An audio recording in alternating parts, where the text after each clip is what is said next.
Oh man, everybody. It is on like Donkey Kong. And I am here. I'm your buddy, David Wilcock. And I decided today that I was going to wear something special for you. The events that we're going through are actually worthy of a purple shirt. And for the first time, public debut, Trump slippers, baby. Now, how did I get these? I guess I borrowed them when I was in D.C. and I went to the Trump Hotel, which is now something else. But, if I ever do meet Trump, I will return these slippers if he wants them. You know, I borrowed them. I didn't actually take them. I just borrowed the slippers because, how else am I going to remember that I went to Washington, D.C. to this amazing, amazing hotel? So they're keeping my feet nice and warm. If that upsets people, then you're probably not going to like the rest of the show either. But, hey, I'm going to give them back. I'm not trying to actually keep them at this point. It's an incentive if he ever does want to meet with me and he feels, that there's an exchange that needs to be made here and that, I kind of got off track. All right, I'll give them back. It's just a loan. I only lended the slippers. I didn't buy the slippers. They probably charged me for it anyway because they noticed it was missing from the room. It was like over $4,000, so these are like the $4,000 slippers. Anyway, hey, how you guys doing? Let's have some comments. Purple shirt, purple one, build back better, MFGA. Stealing from a great man is okay. I did not steal. Okay, I did not steal these slippers. These were legitimately borrowed. All right, and they were in the room, they were lying around, and I said, someday I'm going to give these back. If he wants them, maybe he'll let me keep them, but it's up to him. He'll decide when we meet what he wants to do with this. Hey, Dave, miss you, buddy. Well, I miss you, too. Can I borrow those slippers? La Vida da Dida says, something like that. I promise I'll return them to Trump. How much were they? I have no idea. I mean, I didn't actually, it could have been on my bill. I didn't really look. But, I probably already paid them. Digital Soldier says, for $4,000, you deserve them. Tell us what the most important things are right now. Awesome, David Wilcock. Hi, David from Slovenia. Worldwide Auroras, baby. Yeah, this is a very, very exciting time. Do the Trump slippers help with Ascension? Maybe they do. Maybe I'm going to get there even faster. I don't really know. Ha, ha, ha. Darlene Ryan says, I love those slippers. Brittany Fuller says, David, I'm sure it was on your bill. Star to Earth says, hotel slippers do not get reused. Enjoy them. That might be true. I hadn't even really thought of that, right? People's feet are so freaking nasty. Like, would you want to have... In Japan, they do, though. In Japan, they reuse slippers, I have to say. Arigato gozaimasu, doitashimashite. And suripa? Why you no wear suripa? People would get all upset with me because they didn't want to wear these slippers. I'm like, dude, you got these slippers in the room, okay? And they're just like hanging out. And they are not big enough for my feet. The Trump slippers are, just barely. But the ones in Japan were not even big enough for my feet. And they want you to wear them when you go into the bathroom. And I'm like, well, how do I know that the other guy hasn't stepped in dog shit or something? It's just really kind of disgusting. They are flying in right now. Carla Gibbler says, you make me smile. I love you. Lori Lee, Ascended Master David. I'm not there yet, but I hopefully will be soon. It would be really easy. Ricardo Molina says, God will punish all those who worship the beast and the beast idol and agree to have his mark. It's probably true. Monica St. Denis Coutry says, good morning, David from San Diego. Good morning, Denise. Or Monica, sorry. Hey, David, looking great. How are you, David? I love your stuff, says Jonathan Casto. I'm sure Trump won't mind. Well, we're going to find out. If I ever get to talk to him, then we're going to have to discuss the slipper incident. It's a little bit embarrassing, but I figured, what the hell, I have to make a confession. I've been holding on to this secret. It's been burning me up inside, and I just really wanted to wear the slippers because I got to do something to make you laugh. So there you go. I think we're going to be okay. I think he's going to be fine with it. We're already up to 1775 viewers. That's really close to the magic number 1776. Oh, we just went up to 1885. So sorry about that, you guys. You learn kind of the hard way with this guy David that you never really know when he's going to be on, and he might. Yes, happy Mother's Day to the mamas out there, says Mish D. Absolutely. Happy Mother's Day to everyone. That's part of the reason why I didn't want to do the demonic horror show yet. We were going to do a demon horror show, and I started reading this stuff, and I started crying, and I'm like, dude, I'm not ready for the poems about demons hunting me down and then eating me, which I wrote. It's a very, very intense augmentation to the show we did last week. The show I did last week was very, very intense. But Donna Gorton says no to Trump. Okay, well, Donna, most of the people seem to be okay with the slippers, but you know, this is how we get through the day. Monica St. Denis says yes to Trump. The Watcher says, please stop lying, saying you talk with Archangel Michael. Well, how am I lying? I mean, the fact is, I channeled these books. They were put online in 1999. It was using remote viewing protocols. That's what the source identified as. I didn't know what it was saying. And if I had known, I probably would have dug in there earlier because it's all very amazing stuff. It's very, very pertinent to what we got going on now. So there's always going to be some trolls. We don't really mind that. You know, some people don't like the slippers. Okay, that's fine. My goal has always been to try to get you to look at this a different way, to not see that it's just this doom and gloom situation. And if you only go with what the mainstream media says, they want people to be hanging on to the edge of their seats. Oh my God, please let these trials, you know, nail him so he doesn't run for office. Well, look, it's only 4 years and it's got to be somebody. And I think you can handle it, okay? Especially once you find out that the other team is really, really batting for the bad guy. And we're going to go through a lot of that evidence again today. So if it's a choice between two options that you don't like, well, one of them, when you really learn the truth, you're going to not like it a heck of a lot more. So in that case, you know, I got some slippers here, and you might want to think about wearing them. I'll just put that out there. You know, show some loyalty, show some allegiance. Get ready for the big reveal, okay? Line yourself up positively. But, you know, I mean, taking them out of the hotel might not be a good idea. So you can probably buy them. They're probably available online. Lishi Tarot says, can you talk about Ascension slippers? And then somebody says, send trolls to the Troller Derby. That was Omar. That's pretty funny. Thank you. Hey, hey, hey. Hello, David from Grand Junction, Colorado. I'm fine with Trump or RFK, but not a hair sniffer in chief. Absolutely. I mean, RFK, there's a lot of problems there too. I'm not really happy with some of his positions. Get to the content, Ash says. Well, you know, I'm having people come in the room. So part of what's going on is we're now at 2,184 people live. It's probably going to become, you know, 4,000 to 6,000 momentarily. But anyway, I had to rush to do this show today. So yeah, I think that's a good idea. Let's get into the content. We're dealing with a lot of stuff right now, and it all was a build-up to an event that happened this week that was so fantastic with the sun releasing this energy that it blew my mind. I have to be honest with you. This week has been an incredible amount of ups and downs. There's been a whole lot of difficulty as well as a whole lot of triumph. And the triumph really was this solar flash, which, as it turns out, is as significant as the Carrington event in 1859. It's the same size as an M5 solar flare. And we had all kinds of geomagnetic activity. So this morning, I wasn't wearing the Trump slippers, but I was in the bathroom, and I was sitting on the toilet right before sunrise. It was around 4:45 a.m., and I typically sleep, you know, in a cyclical pattern where I get up in the middle of the night after 5 or 6 hours. And unfortunately, when you sleep up at this altitude, it's almost impossible to get 8 hours of sleep because you have this situation where it's just murderously difficult to keep enough hydration. It's very dry up here, and there's very low oxygen. So if you put bread out on the countertop, in a couple hours, it's going to turn to a piece of rock.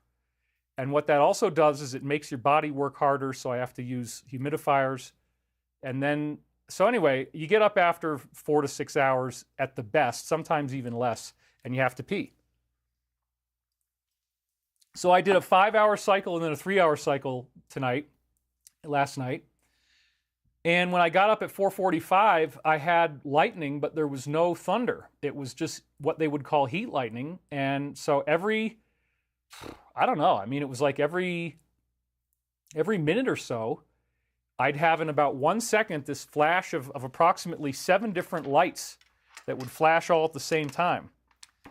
And so it would all happen in 1 second, and then it would happen again after like another minute, and then it would happen again after another minute. Well, these are orbs. These are phenomena that create light, and they don't create thunder. They're ball lightning, if you will. And I've done a whole lot of stuff on this.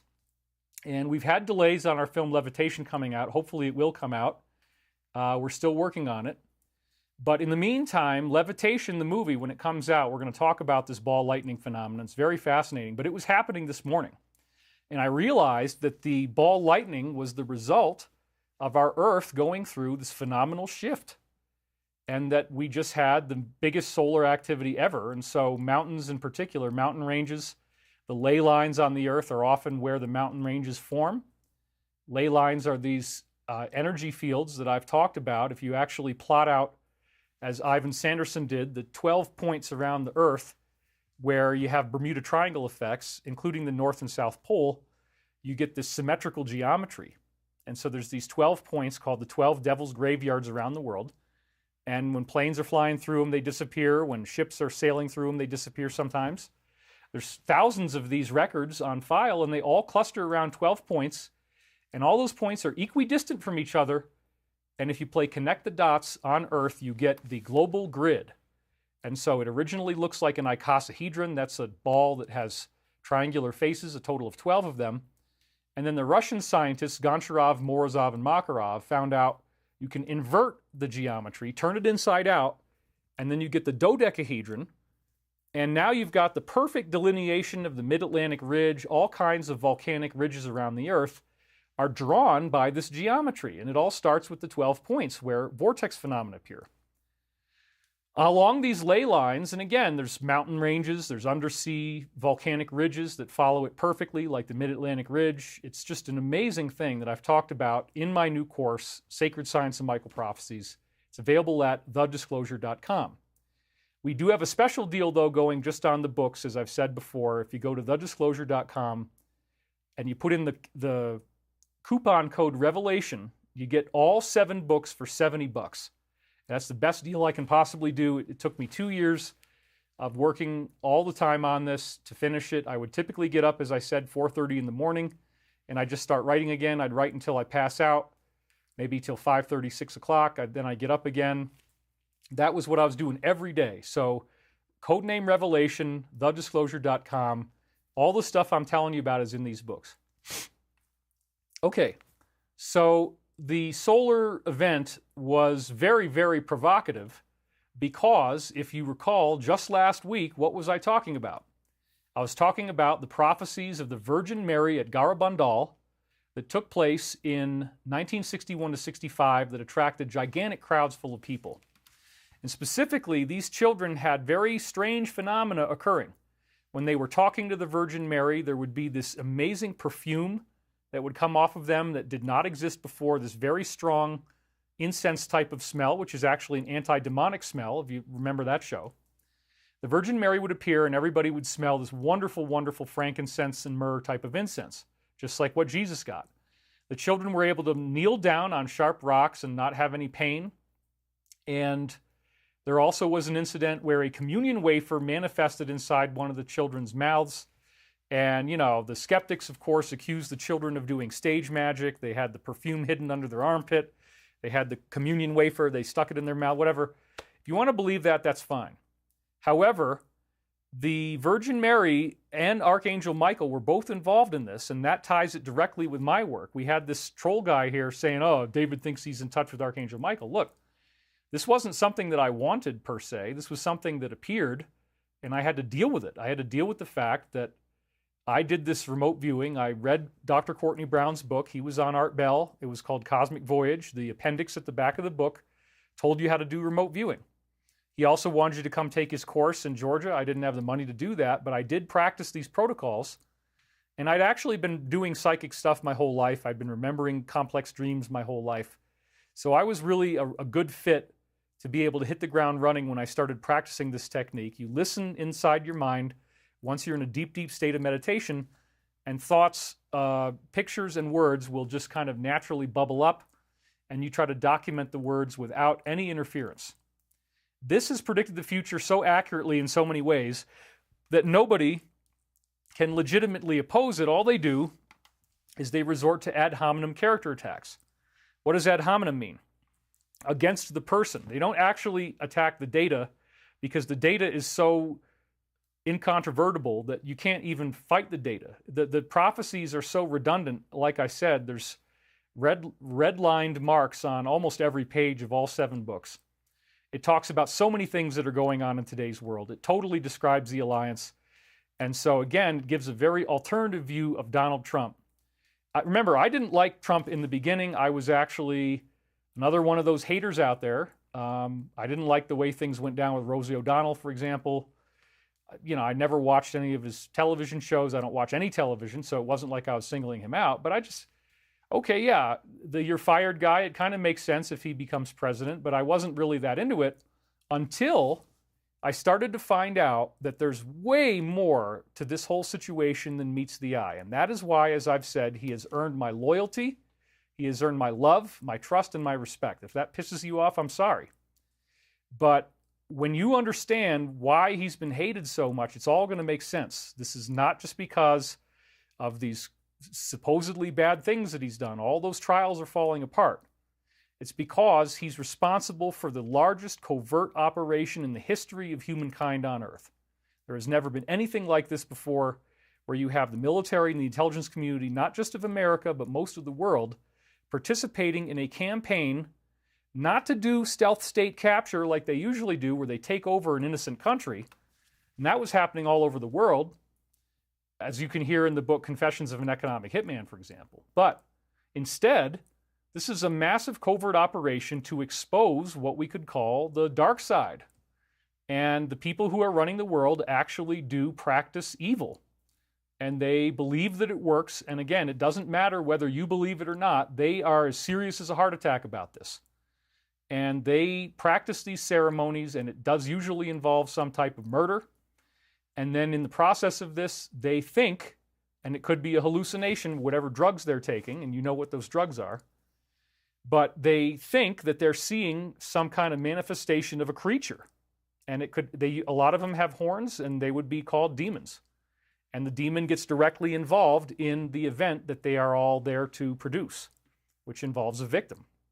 So I was going to do a show that would have been very disturbing, but it's probably not a good idea for Mother's Day, where I have poems describing my visual sight of these events and how horrific they are. So come back next week if you dare for demonic horror and angelic rescue. That's what we're going to be talking about next week. But I realized, man, I can't get through this without crying. When I started to think about the lyrics of the poem, I started to cry. I'm like, okay, I'm just not ready. And this week was a very, very hard week for me.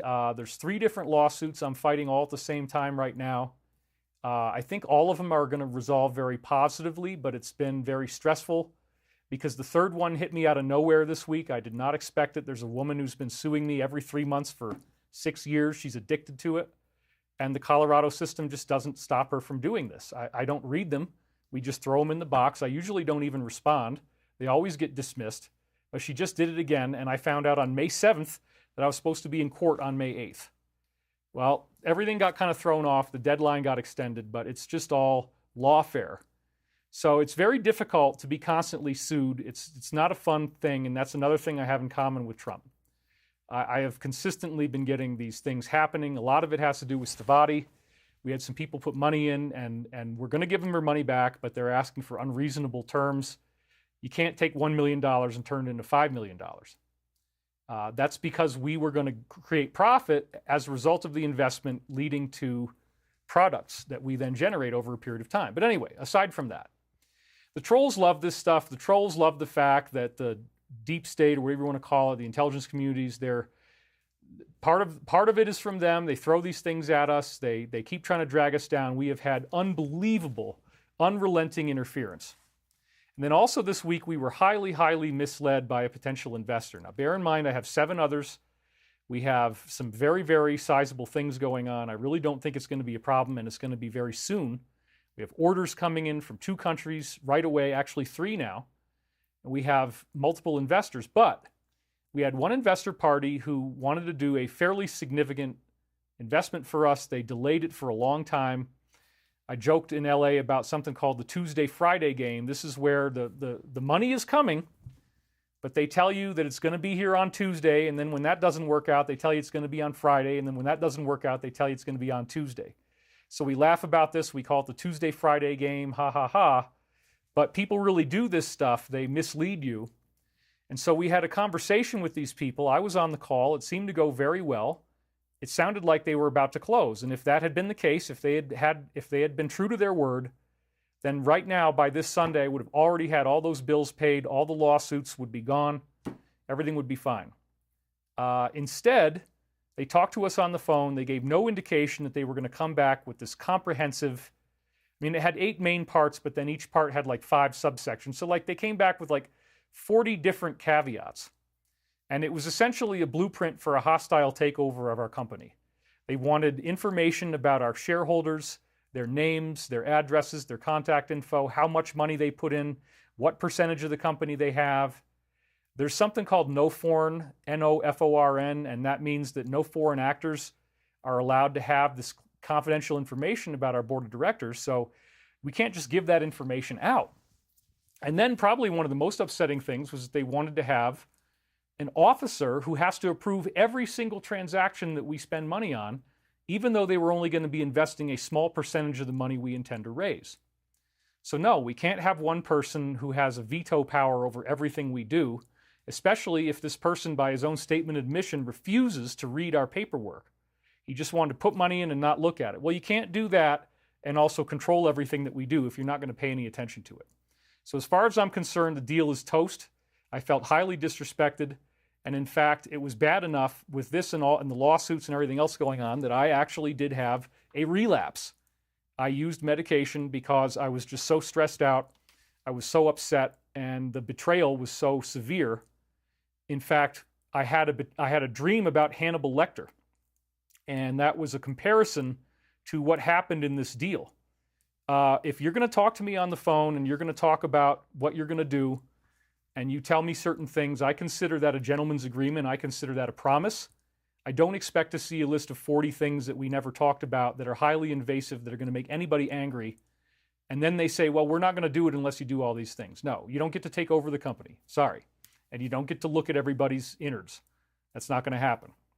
So, like I said, it's okay. I'm definitely committed to staying sober. And I may occasionally use it ceremonially, but the main thing for me now is that I want to predominantly never use it. So all during the week, it's not going to happen. I haven't used anything today, but I did have to use to get through this because I had incredible stress. Another thing that was very significant to me is that finally, after 2.5 years of the most profound torture, I replaced my refrigerator.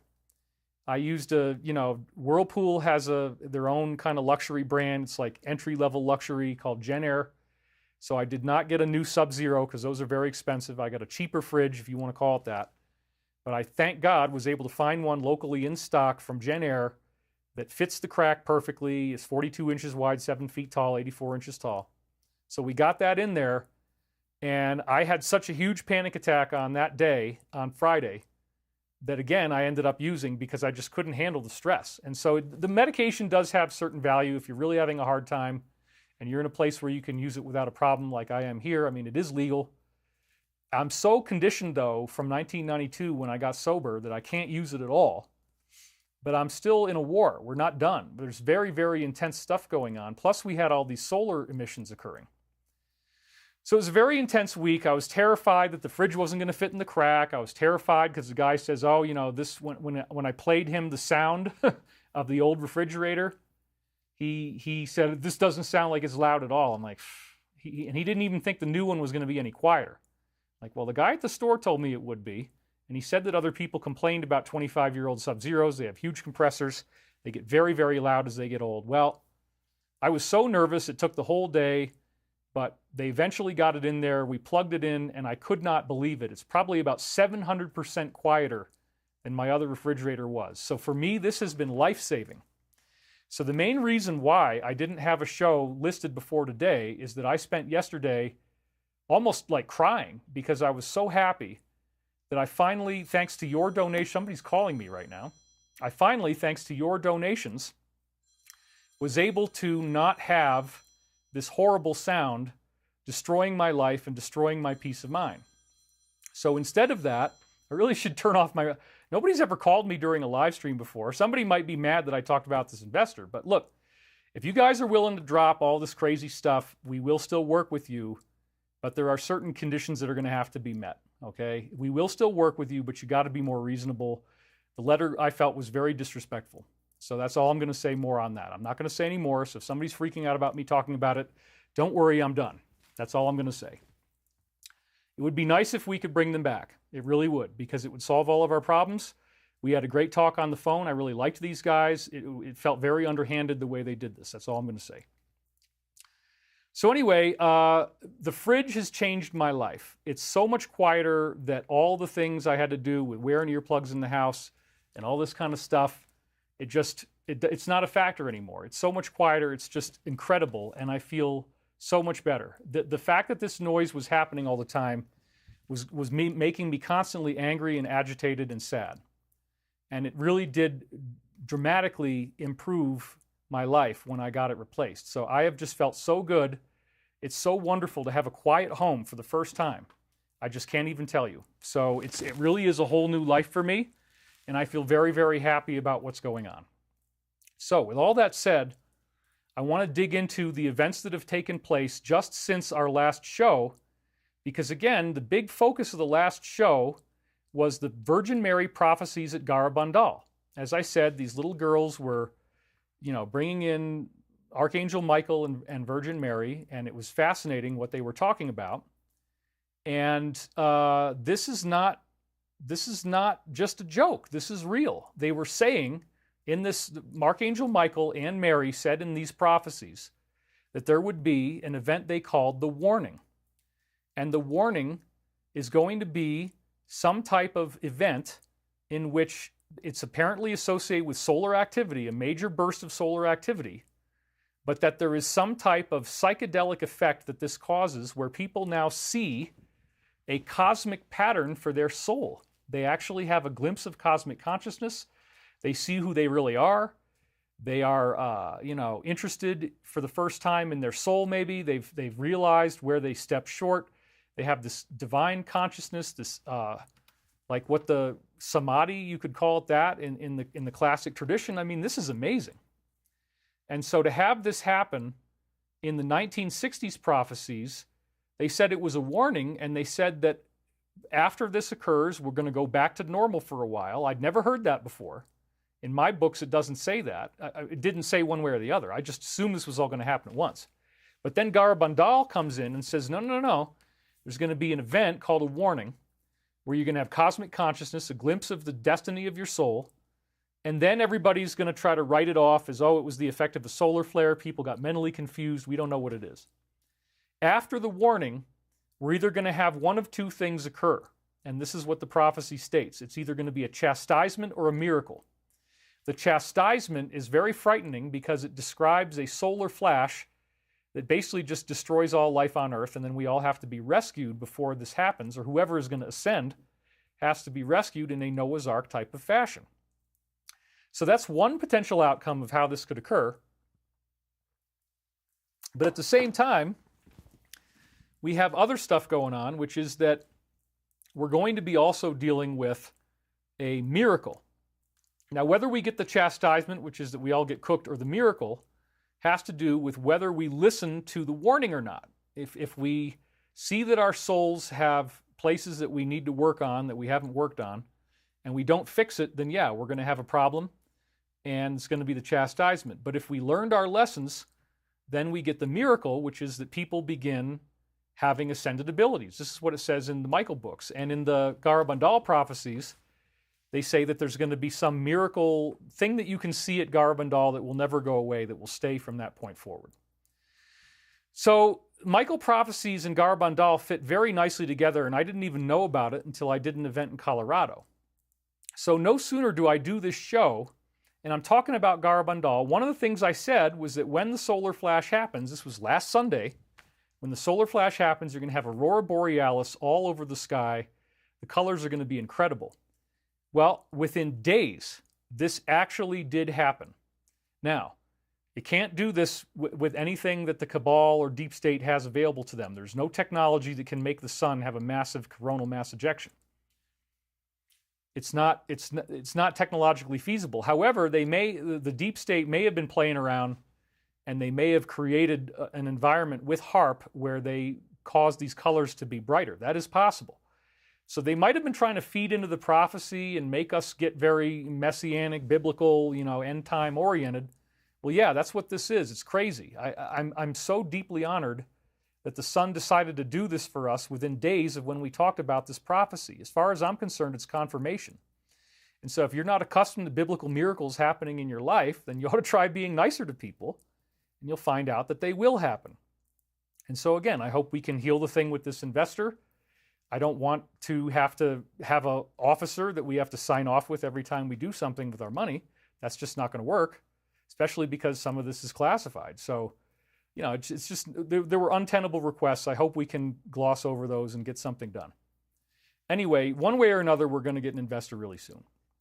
So, I want to go through now the events that were on my favorite Twitter channel, and X as it's now called, to get up to where we are today and how this whole thing played out. Because there are stunning events taking place this week that are really determining how our future is going to play out and which way this timeline is going to go. So let's talk about just stuff that's in the headlines that everybody gets to see. It's nothing that unusual. The first one that I'm going to go into right after my show was May 6th, Israeli wars and protests. And so these are the top two headlines. Oh, I got Shantha Hanasana, $9.99. Stay strong, my friend. Patriots, super chat donation. Thank you. Okay, so let's talk about this a little bit. It says, first of all, the first headline is, this is the top on Zero Hedge, mass arrests in New York as more than 1,000 pro-Palestine protesters march to the Met Gala. And at the same time, it says, Israel moving forward with Rafah ground offensive following over 50 airstrikes. So here we have, the stimulus that's making people upset. They're not happy. They're protesting. And then you have the reason why they're protesting, and both these things are going on at the same time. As we've been discussing on the Shadow of Ezra posts, they're really talking about this investigation that's closing in on the management of this country. And it's very, very likely, based upon what they're saying, that this is not going to go on a whole lot longer. To me, I'm not buying into the idea that this must take place, that they have to do it this way, they don't have a choice. Yes, the things that have happened are very bad, but I really think at the very least this needs to pause for a while. We need to try some other stuff like diplomacy, negotiation. We have to try that. We can't just keep using force. This is what the protesters are upset about. I don't agree with what they're doing at all. I think their methods are unsavory. And anti-Semitism is just completely ridiculous. I can't even remember how many people were Jewish growing up in my town. I never even noticed it. I had to go back and think, like, what are their names? And, okay.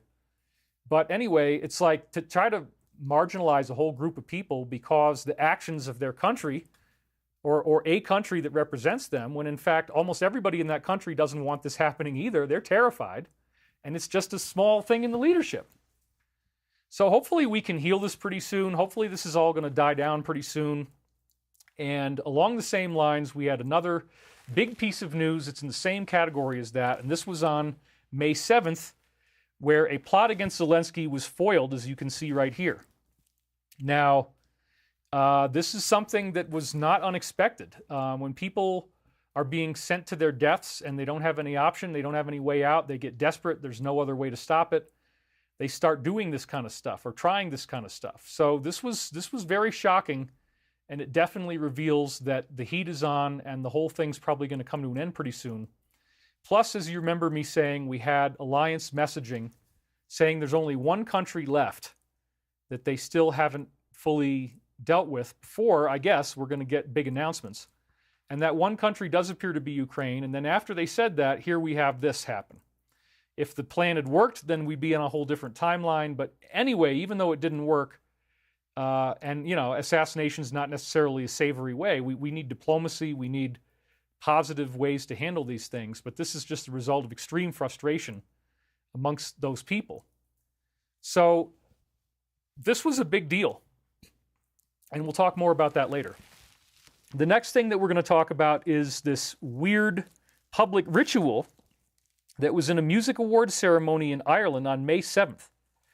And here's the slide for that. A literal ritual was performed in Ireland during the Eurovision semifinals. Believe it or not, some people are saying this is just art. What do you think? So as you can see there, actually, here's the text up close. And then here is the picture up close. Sure enough, if you look at this, what we've got is a upside down pentagram inside a circle of candles, which is exactly what I was talking to you about and showing you my own drawings of this stuff, okay? And then they have Bambi Thug. What a savory and wholesome, family-oriented name for somebody. Yes, I still have the zit on my eye. It's never going to go away. I don't know. Whatever. Okay, fine. Bambi Thug, first semifinal, and there she is inside a magic circle, which has the all-seeing eye in it. And she herself has black contact lenses on, demonic sharp teeth. Her face is all painted white, and she's just like constantly acting like she's the most evil creature on earth. So you got to remember, folks, that this is not just art to them. This is ceremonial. When they do this stuff, there's two levels of this magic, okay? There's ceremonial magic in a small setting that would happen in a room with people in the robes and masks and candles, as I've said. And it would probably involve a magic circle just like this. This is pretty ordinary what they end up doing. And they're expecting to see something. Again, whether it's real or not, if everybody sees something different, it's probably more like a hallucination. The Law of One says that these symbols that they see are culturally determined.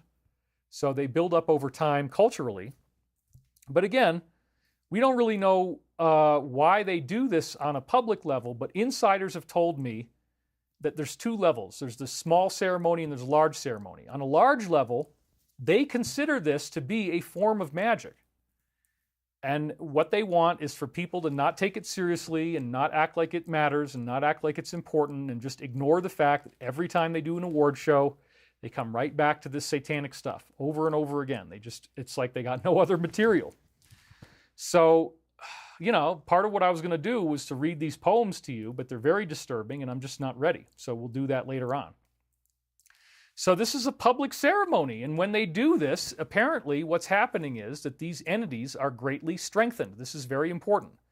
When people look at this stuff and they watch it, and especially if they're entertained by it, if they think it's funny, or they think it's cool, or they think it's hip, whatever their opinion is, if you're not actually upset by it, then you're part of the problem.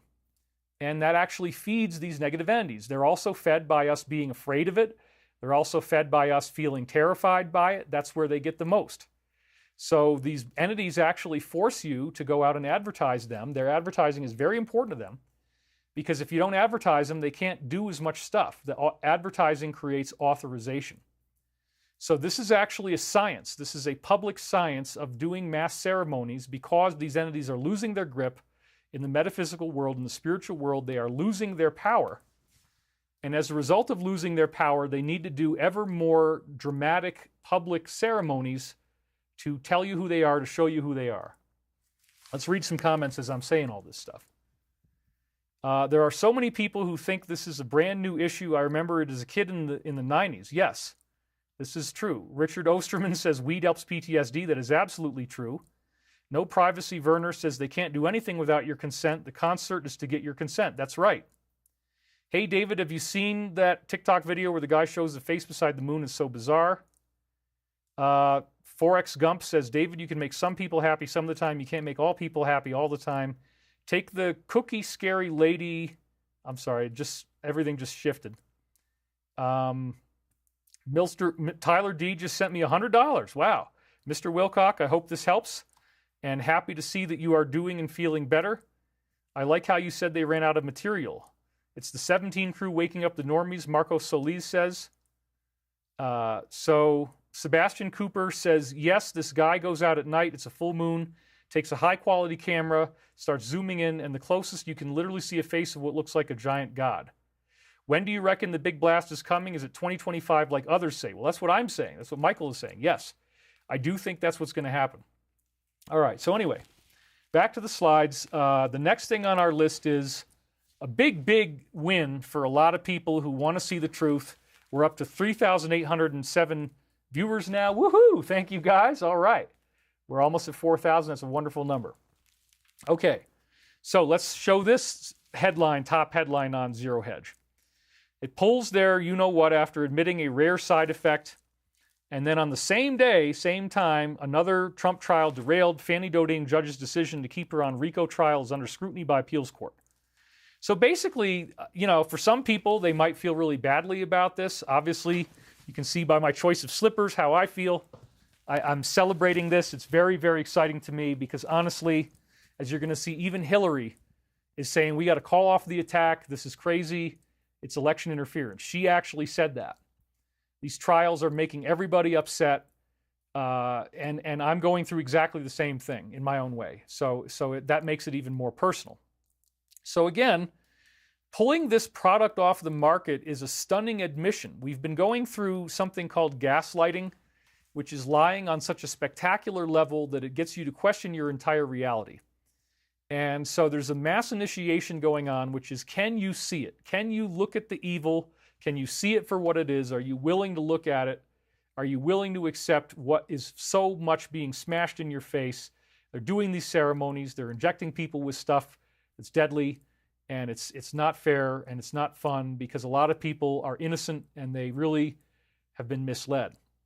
Now, Michael's message is that once we go through this first wave, we will gain healing abilities or soon thereafter, and it can reverse any of the damages caused by this. So if you did have one of these, Michael is giving you an incredible ray of hope that the solar events that we've just seen happening this past week are the precursors, the harbingers to this first wave of ascension, and hopefully after that happens, we can start healing people right away. Now, some people are going to get these abilities and some are not. And so that's what determines whether we're on the timeline called the miracle or the timeline called the chastisement. The chastisement is like the whole earth gets cooked, but Michael prophecies, my books actually say, that we're already past that. It's not going to happen that way. It's not going to be a chastisement. You guys have learned your lessons. Most people on earth have integrated the basic message of Christ, which is service to others, forgiveness, compassion. The law of one's most important line to me is, in forgiveness lies the stoppage of the wheel of karma. And the wheel of karma is what causes you to keep suffering because you haven't learned how to forgive people, how to accept.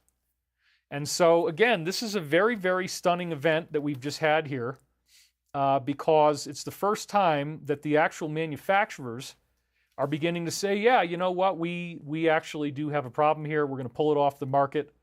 So if anybody is still so brainwashed that they can't figure this out or they don't want to look at it, they want to stay an ostrich, well, this is a very, very compelling, game-changing moment.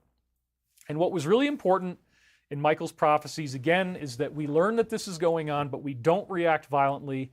We don't create mass riots. We don't create violence.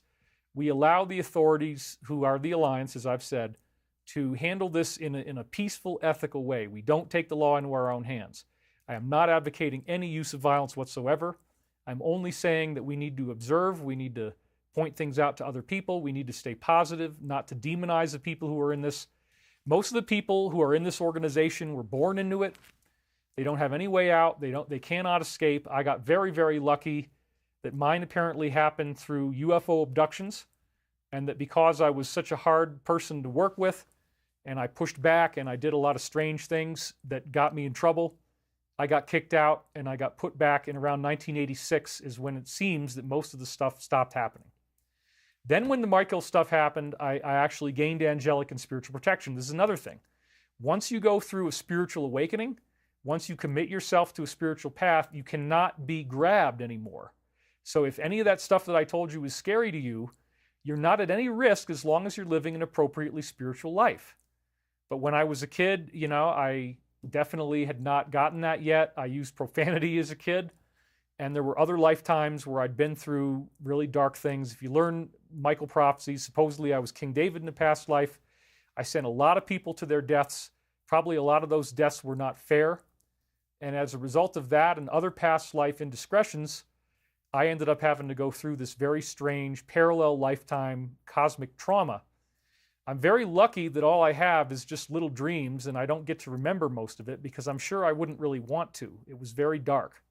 But in my waking life, I've lived with such purity, that there's nothing like that at all. And I'm very proud of myself, actually. All this time, The enemy has been trying to come up with ways to denigrate me, to make me look bad, to say that I'm not a good person, and there's just nothing there. You can't find anything. I haven't ripped people off.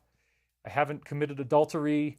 I only ever had one girlfriend or wife at a time.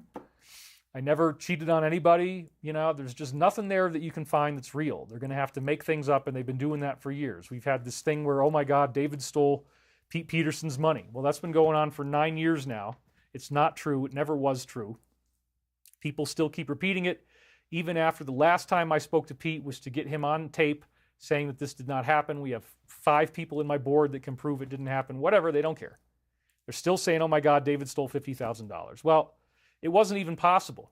It was very difficult just to get GoFundMe to release the money to Pete without him doing it himself. I had to jump through so many hoops just to get them to allow me to wire the money to him inside their internet portal. That's as far as I could go. And we had to get paperwork.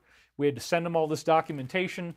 They gave us a proctological exam. So that just is simply not true. Okay, so then as the week goes by, another really strange thing happened. We're going to go to May 9th and 10th now. There was, first of all, a warning about the collapse of the Fed, and then there was this thing, like father, like son. So here they are, top to bottom. This was on TG, Telegram, not on the regular Twitter page, because this is where the most contentious stuff that they do shows up on TG. So let's talk about the first one before we get into the second one. This, I have to say, this was on May 9th, and this really, really freaked me out. Because what are we looking at here? We're looking at somebody holding a phone over a $20 bill on what looks like an outdoor picnic table. And there's a lot of sunlight there. And then they have the $20 bill, and it is crossed out with the red X. Now, the red X, up until recently, we knew what this meant, but it was a very clear symbol, and it has to do with, okay, somebody's been taken out of the game. Now, it doesn't mean they've been killed because they red X'd Prince Charles and he was still alive, but they also red X'd Lord Rothschild right after or right before he died. Maybe it was right after, I forget. It was one or the other, but it was right around the same time. So, to have the red X appear on this suggests that the entire Fed as we know it is about to go through this cancellation, or perhaps they've already surrendered. This could very well be an indication that something is going on behind the scenes that we don't know about. It's already happening now, and that the point is we're not going to be dealing with this type of money anymore. And again, that's something I talked about very recently in my shows, that President John F. Kennedy did Executive Order 11110, which authorized the creation of millions and millions of dollars of silver certificates, where they're actually printed by the United States government, and they're printed by the Treasury, not by a foreign group of bankers called the Federal Reserve. So that's pretty wild. So this alone was like a very surprising thing, and it really seemed to, wake me up and make me say, oh my God, I think I better do another show this week, because holy crap, this is a big one. I mean, it suggests that the Black Swan events that they've been telling us to expect could be happening, and in fact, an article came out like a day later saying regional banks are going to start collapsing like one a week. So we're definitely going to be heading into some very, very frightening financial events. So then they did another one, and here's the next one. And it says, like father, like son. Now, I looked at this picture. I looked at the tilt of his head. I looked at the way that his ears look, the way that his lips look, the way that his nose looks. This is remarkably, remarkably similar to what I showed in my last show, my self-portrait of depression from 1987. So this is what I drew originally, and again, the eyes, there's a lot of emphasis on the eyes. I did it in charcoal. Notice the nose, notice the mouth, and notice the shape of the hair. I mean, I didn't really think about it, but I had an entire dream talking about how much this looks like Donald Trump, like a young Trump. And when I started the dream had to show me this. I wasn't really thinking about it, but yeah. So then I realized, oh my gosh, look at this. The picture that they used of Barron is very, very similar. The ears are in exactly the same place. The lips look the same. His left nostril is he looks a little bit grossed out by something. His left nostril's a little bit higher than the right one. That's the same thing in my shot. The eyebrows look the same. The hair looks just about identical. I mean, it is amazing. And what was so weird about this is, once again, this was posted like father, like son, at the same time that Barron goes into politics. And so that made me realize that perhaps when I showed my dreams and my drawings that I based on my dreams from adolescence, teenage years, that it might be influencing other teenagers, maybe you as you're watching this, to jump up, to get more involved. And that's very interesting. And another thing that happened was, in the midst of all these, like I said, there's 3 lawsuits, there's all this other stuff going on, the refrigerator, the politics around getting that in, the investor and whether he's going to invest or not. I hope he does. I hope we can work this out. I really would love to be able to embrace these guys and get along with them. There's just certain things we can't do. It's just procedurally, national security, we're not allowed to do that. So that ruins the deal. I mean, it's not our decision. We can't allow somebody to tell us whether we can spend our money on things or not. That's just not going to be possible. And we can't disclose all the information on all of our investors. So that's just the way it is. But again, when I saw this, it also had some very curious things, because in the midst of all this, I told my father I'm basically having a nervous breakdown. I'm very upset. All these things are happening at the same time. I can't handle it. I can't cope. And he called me up and we had this beautiful heart-to-heart conversation that actually led to a real healing, where he said, I no longer believe that the military was a bad thing. I mean, he taught me to feel that way in high school, and I was very concerned about being drafted into military service because at the time, I was already seeing the cabal for what it was. I wasn't happy about what I was seeing, and I didn't want to get drawn into fighting, billionaire bankers' wars. Whereas the military now is something very different, and I have voluntarily stood up and engaged in this civilian form of service that's very real. The risks are very high. What I'm doing is entirely dangerous. And so I had this huge healing with my father, and he admitted for the first time that, he made a lot of mistakes. I guess he saw Dr. Phil's seminar and realized that he'd done a lot of things not the way you really should have done them as a father. And I said, I forgive you. It's fine, So we had this huge event, and now my father is really into the military, and he's happy that I'm supporting it. It's a total change I never expected. And then like one day after this happens, they post like father, like son, and they use this picture that, again, is very, very, very interesting, how much it looks like the one that I drew. So you can take that for what you want. But again, it inspired me to wear, yes, the slippers. Okay. And I'll give them back, I promise. I will give them back. Then, on this very same day that I have this reconciliation with my father, that all these big things come to light to be healed, we have the coronal mass ejection. This is when it started. And this is the post that we saw on the Twitter page, Shadow of Ezra, which again is the go-to place for the Alliance. You got to be going there all the time, and you're never going to see it on your notifications. So what you have to do is click on the name and then just go to the main feed and scroll through it. If you don't do that, you're never going to find this stuff. So you just have to manually go in there. You have to click on his name, and you have to read the latest stuff on the feed, or else you won't see it. And some of these recently have been getting like 5 million views. So this is amazing. But here's the one that I want to read to you now. Right as this started happening, they posted this. Giant sunspot threatens Earth with colossal eruptions. It's 2 million kilometers long. Sunspot AR3664, which has been under observation, has grown to colossal proportions. And see me reading it here? There I am. Ooh.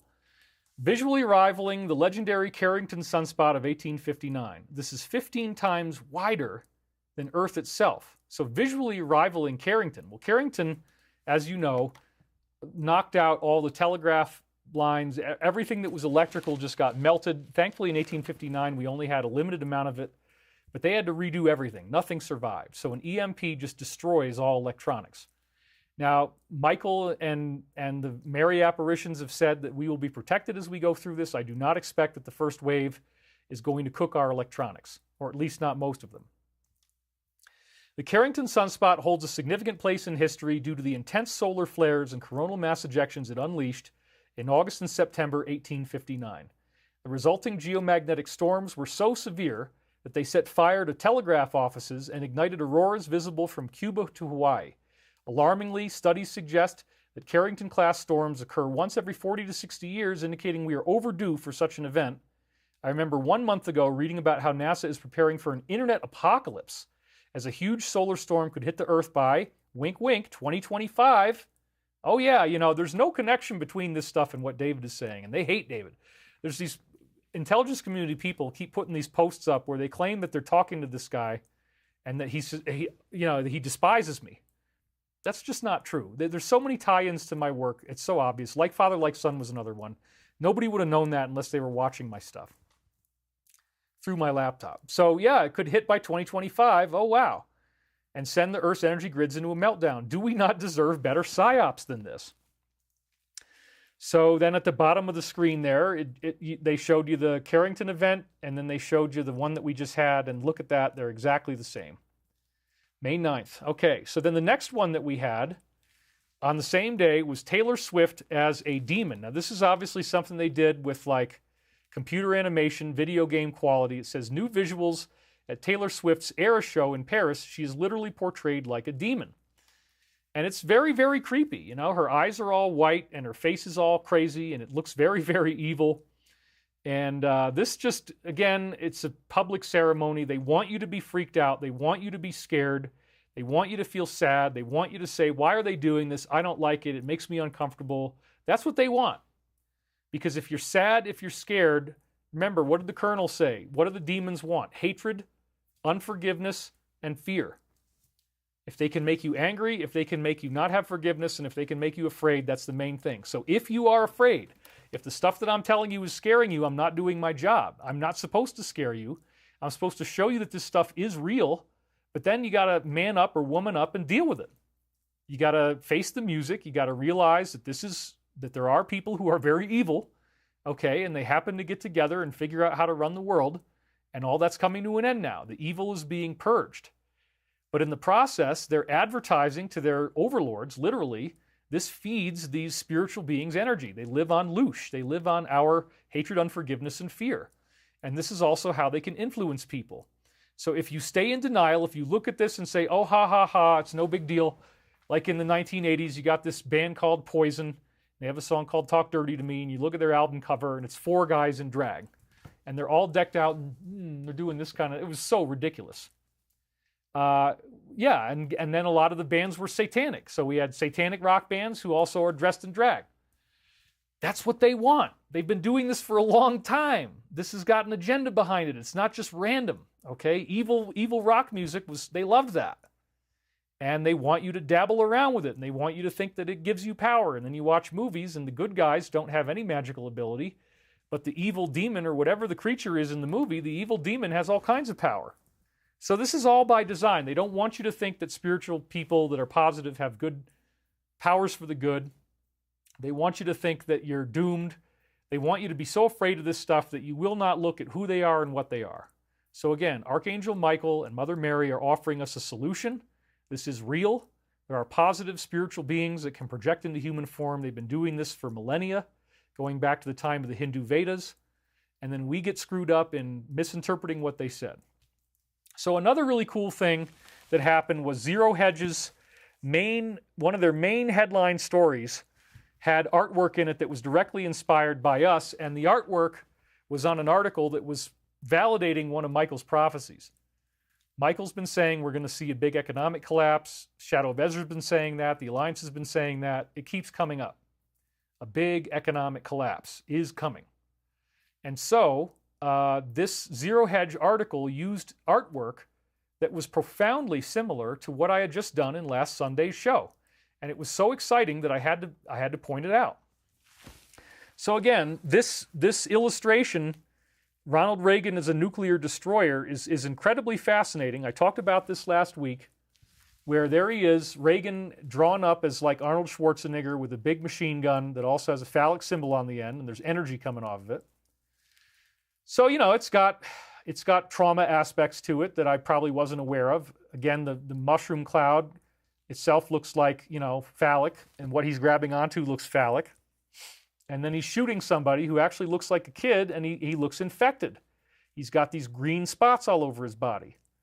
And then what is he holding? He's holding a needle, but the needle is associated with the end of the world. Well, that could be a prophecy of injections. Okay? that's what I was arguing. So here it is up close. And then we're going to zoom in even closer. I mean, you can definitely see it looks like a hypodermic needle, and it even has the same green color. I painted a little bit of that green color on the tip that you also see that the soldier that he's hitting, or whoever that is infected with. So this is all very, very interesting stuff. And as I said before, I actually did write 03393742, U.S. Marine Corps. That again implies that what he's holding on to, I mean, in the drawing, I thought I was drawing a nuclear weapon. But this doesn't really look like a nuclear weapon, does it? It doesn't have any fins on it. It doesn't have the usual shape. It actually looks more like a syringe than just about anything else, or a dagger. And it's associated with lightning striking it, right? It's being struck by lightning, suggesting that it's got some kind of energy in it. And of course, the mushroom cloud implies that it's a nuke. But my subconscious knew something else that I didn't know. My subconscious apparently knew what was coming in the future. So it has this U.S. Marine Corps serial number on it of 03393742. So as I said, I looked this up again. I did it originally 2 years ago. I found a couple things, but I found way more this time. It's just straight ahead prophecy. The first one was an unclassified document, JT 03393742, same number, where it's talking about this Latin American Caribbean competition forum. And as I said, we had 10 people working at my conference when I discovered this, right before I discovered this, and I made these slides for the conference. And they were Latin American. So this was again like, wow, how did that happen? And you can see the code number right at the bottom there, 03393742. So I couldn't believe this, and it really, really blew me away. April 12th and 13th is even right around the same time of the year where it happened. And then we had Siberia, which is, again, I talked about in my show right before this, just a week before this, that there was Siberian Roswell. I went through that whole story, and that it looked like a crashed missile, and that it had Sanskrit on it. And then what is he holding? He's holding a missile, a Siberian crashed missile. So this is incredible, incredible time loop. And then the other thing was the Mitsubishi Space Star motor 03393742. And as I said, it's in the Mitsubishi Space Star or vehicle, or the Mitsubishi Star, I guess. So this is really incredible because we actually might be working with Mitsubishi on a Space Star motor. So how in the hell did all these different things come off of that one number that I drew in the late 90s, or late 80s actually, yeah. So it was a very, very exciting thing. And I talked about how it might have other parallel life connections. We don't need to go through all that again. And then the lyrics were from Black Sabbath. This was a song that part of how I dealt with this parallel life trauma is I listened to this band quite a bit. And in the first Black Sabbath album, there's a song called Black Sabbath. And it's a song about him facing off against the devil. What is this that stands before me? Finger in black that points at me. Pit black face with eyes of fire, telling people their desire. Satan sitting there, he's smiling, watching those flames get higher and higher. I mean, it's a very, very disturbing song, but it was, every time I heard this song, I felt like I was standing there in front of Satan, and it was terrifying. And it helped me process it. So these lyrics say, it's very prescient for the COVID situation we're in now, which is, again, delineated by the Siberian nuclear needle here. Yes, I know the secret that's within your heart. Now I've found you out. I don't think you're so smart. I only have one more question before my time is through. Please, I beg you, tell me, in the game of hell, who are you? So I had put this out there. I'd released this into the world, and this was an image that, of course, also includes these buildings. And the buildings are all about to catch on fire because of this nuclear eruption. There's a nuclear fire in the middle of these buildings. Well, sure enough, a couple days later, Zero Hedge comes out with this. And that's the link on the bottom, and it says, watch billionaire real estate investor expect 1 or 2 bank failures a week, UK economist. So wow, just to show you how interesting this is, I've compared my drawing to what was on Zero Hedge. And, you know, I've seen this happen on Zero Hedge before. It's pretty amazing what we're looking at here, because this really does seem to be somebody doing maybe an AI-generated illustration, but it's remarkably similar to my illustration. And that, again, makes me happy. As an influencer, when I influence people, that's my job. I mean, that's what I'm supposed to do. So who could have ever known that this provocative image would have a COVID prophecy in it? And in fact, it wasn't just art. There is a poem that I wrote when I got sober in 1992 that I'm going to read you, and that's going to be the main course of today. And it also has stunning connections to COVID. So that's another thing I want to talk about.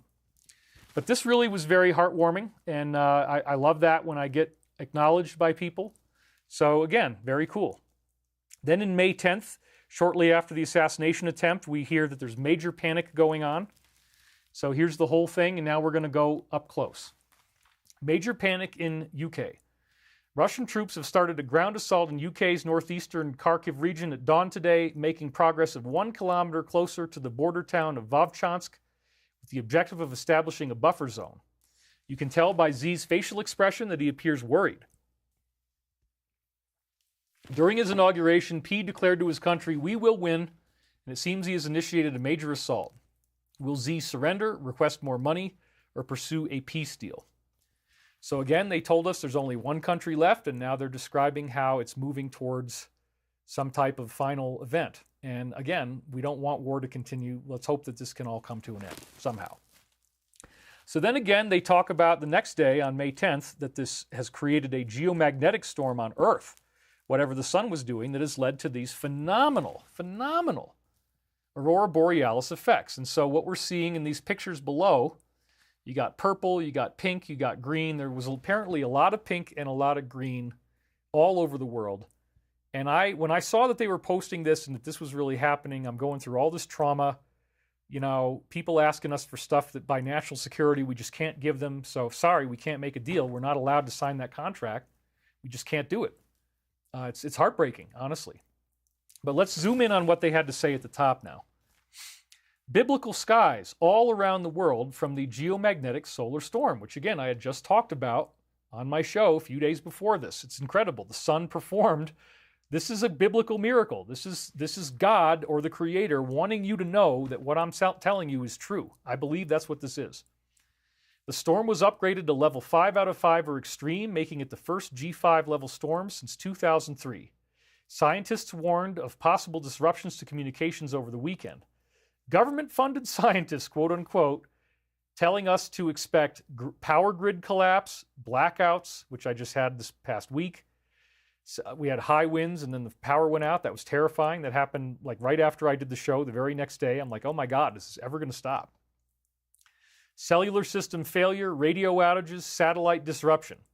If any of these things were to ever come to fruition, the mainstream media would be the last to warn you to be prepared.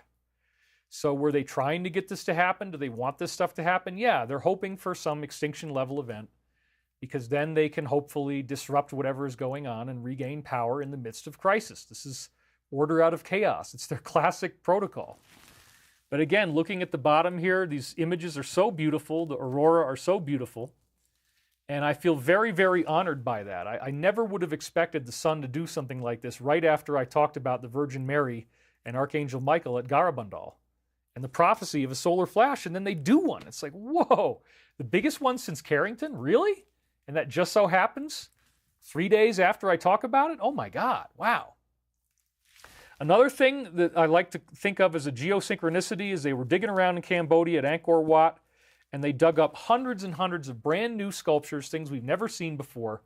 And in amongst the collection is reptilian humanoid sculptures. This is one of the Nagas. He's got a cobra over the top of his head. He's got cobras coming out to the sides. I mean, this was probably done in 13th or 14th century AD, so they say, so it's fairly recent, not based on eyewitness testimony, so the face looks more human than it probably really would.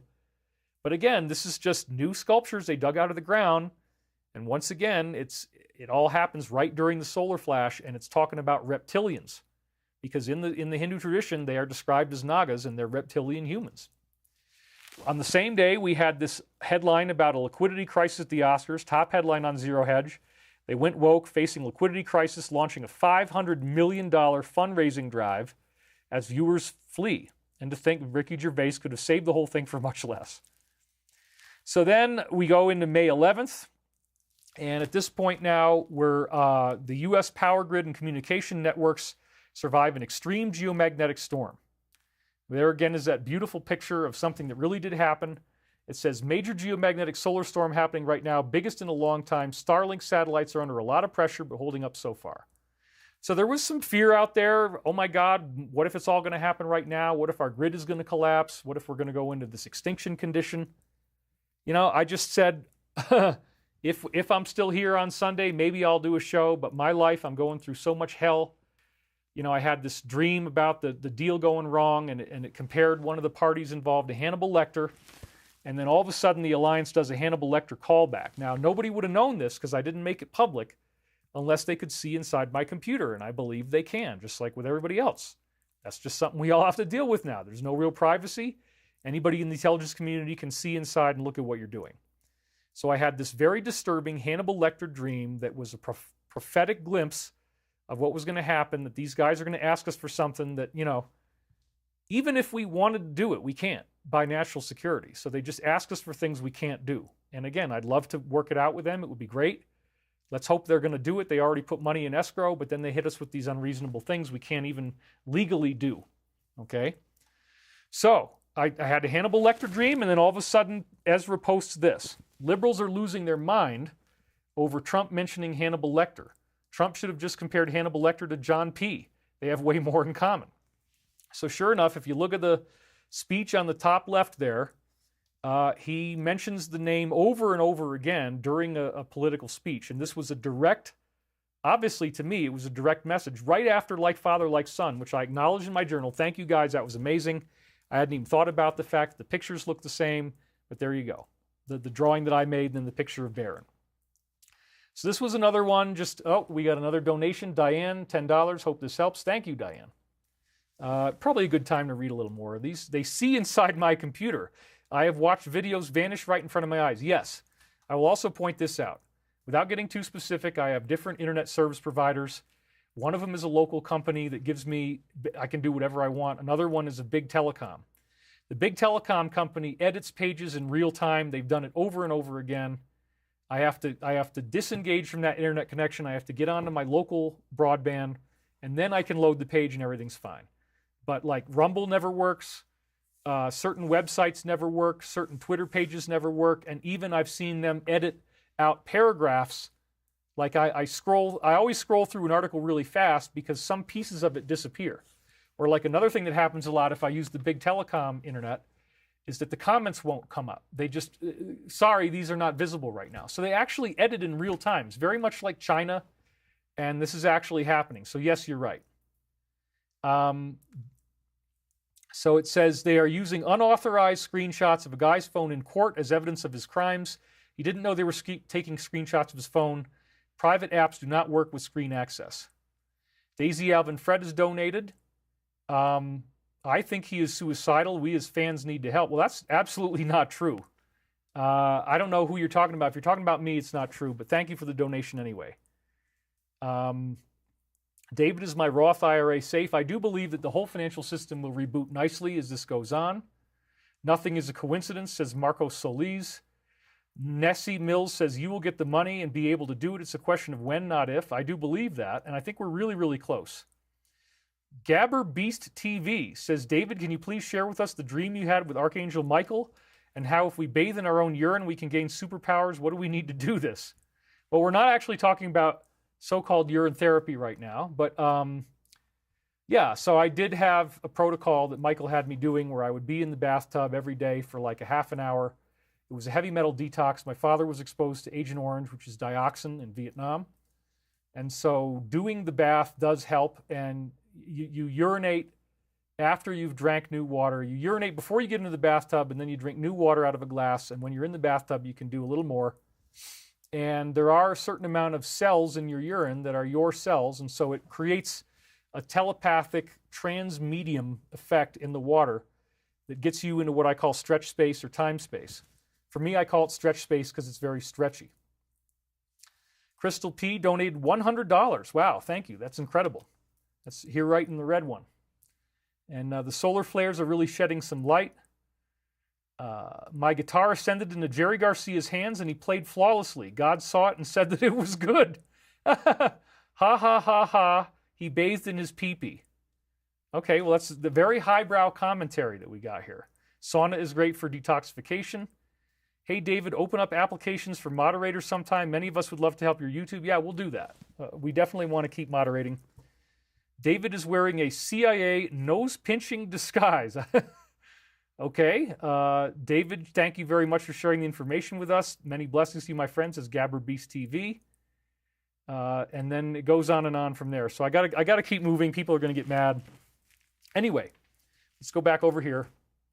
The next thing that happens is after this really, really bizarre callback to the Hannibal Lecter dream that I had just had, and, hopefully we can salvage this deal. I don't know. I mean, maybe that's what the call was about. Somebody's like, don't say anything. They're going to do it now. Okay, well, I'm sorry. If you guys are happy and there's nothing we can do about it, we got to conform to national security laws. But if you're happy, we can make a deal. I would be more than happy to work with you guys. I love talking to you on the phone. Everything was cool.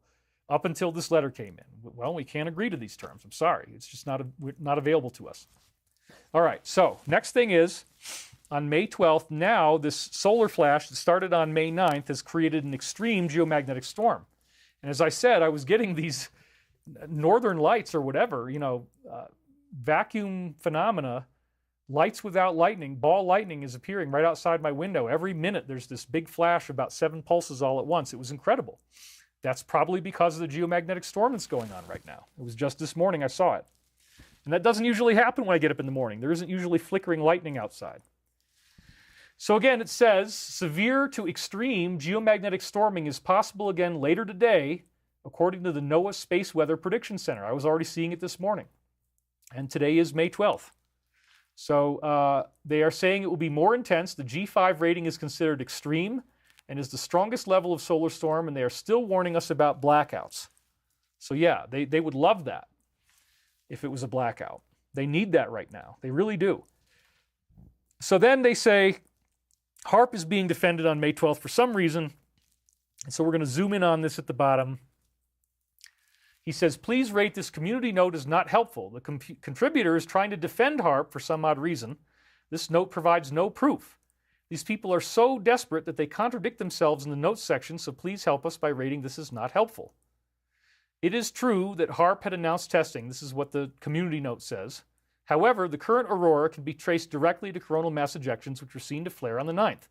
Only the sun would be capable of creating enough energy to create the aurora of the magnitude that we are witnessing. Well, yeah, it was solar activity. And that's where, again, it's a miracle from Virgin Mary, from Archangel Michael. If you're a Christian, you should be very, very happy about this. I know I am. That's why I'm here today. I got a new refrigerator. I don't have to listen to this crap anymore. My life has changed for the positive. The Alliance has given me these very interesting symbols. They had 2025 solar flash. They had like father, like son. They had the Hannibal Lecter dream. All those things could not have been seen except from my inner contacts, except for the first one about 2025. So again, they're saying, yeah, HAARP announced testing, but this actually only validates what I'm saying. Yeah, it can only be done by the sun. But where this person is decisively incorrect is that if they knew that the sun was going to do this, they could set their HAARP arrays around the world into a new pattern where the colors would get brighter and more dramatic as a result of this solar activity. I don't have any problem believing that.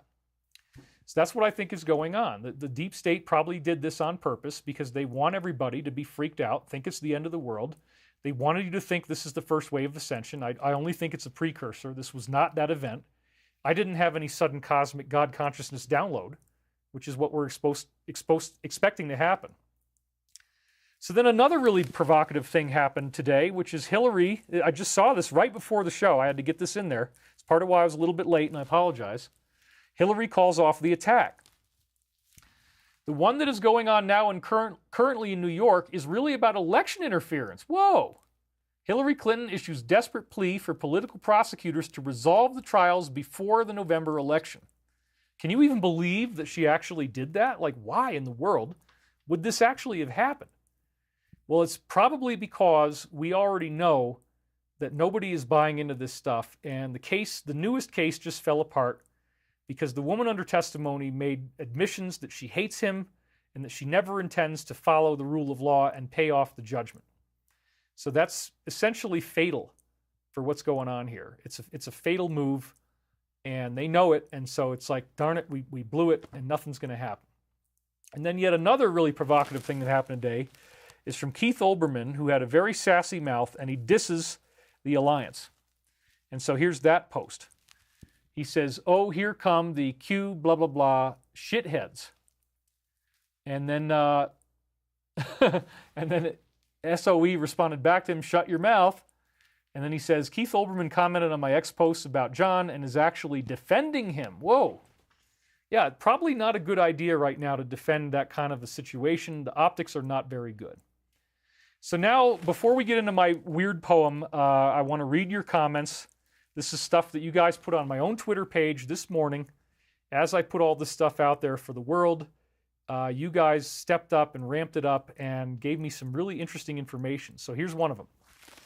This was by 100th Monkey Syndrome, D. Dobrik, all by design, he says. And it's talking about the Geophysical Institute, University of Alaska Fairbanks. And it says right here, if you read on the top right, the High Frequency Active Aurora Research Program, HAARP, is based in Alaska and is a high-power, high-frequency transmitter for studying the ionosphere.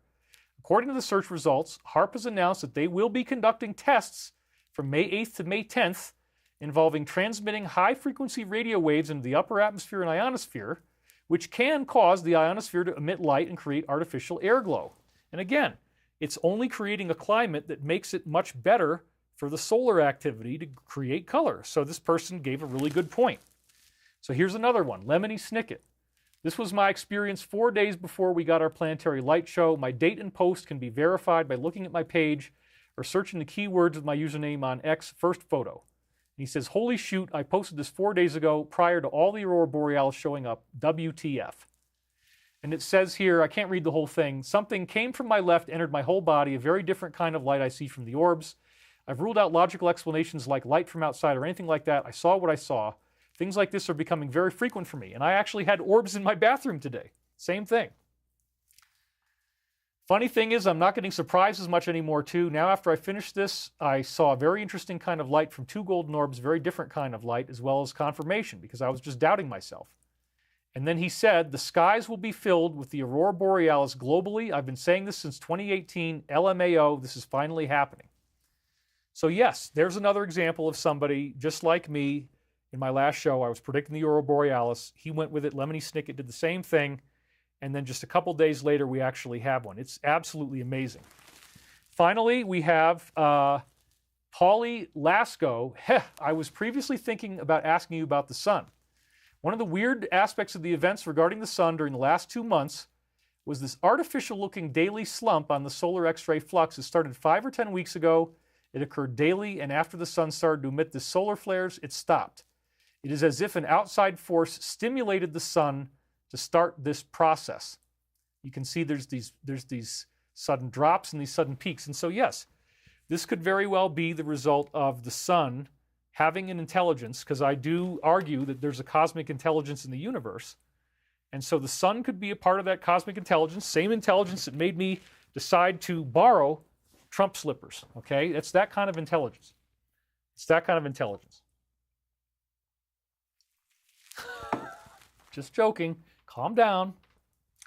But anyway, what might be happening here is that there is some type of intelligent allowance of the sun to let down its boundaries, to allow in more light, so that this would manifest at the right time in the timeline when we needed it to get this really what I consider to be biblical miracle.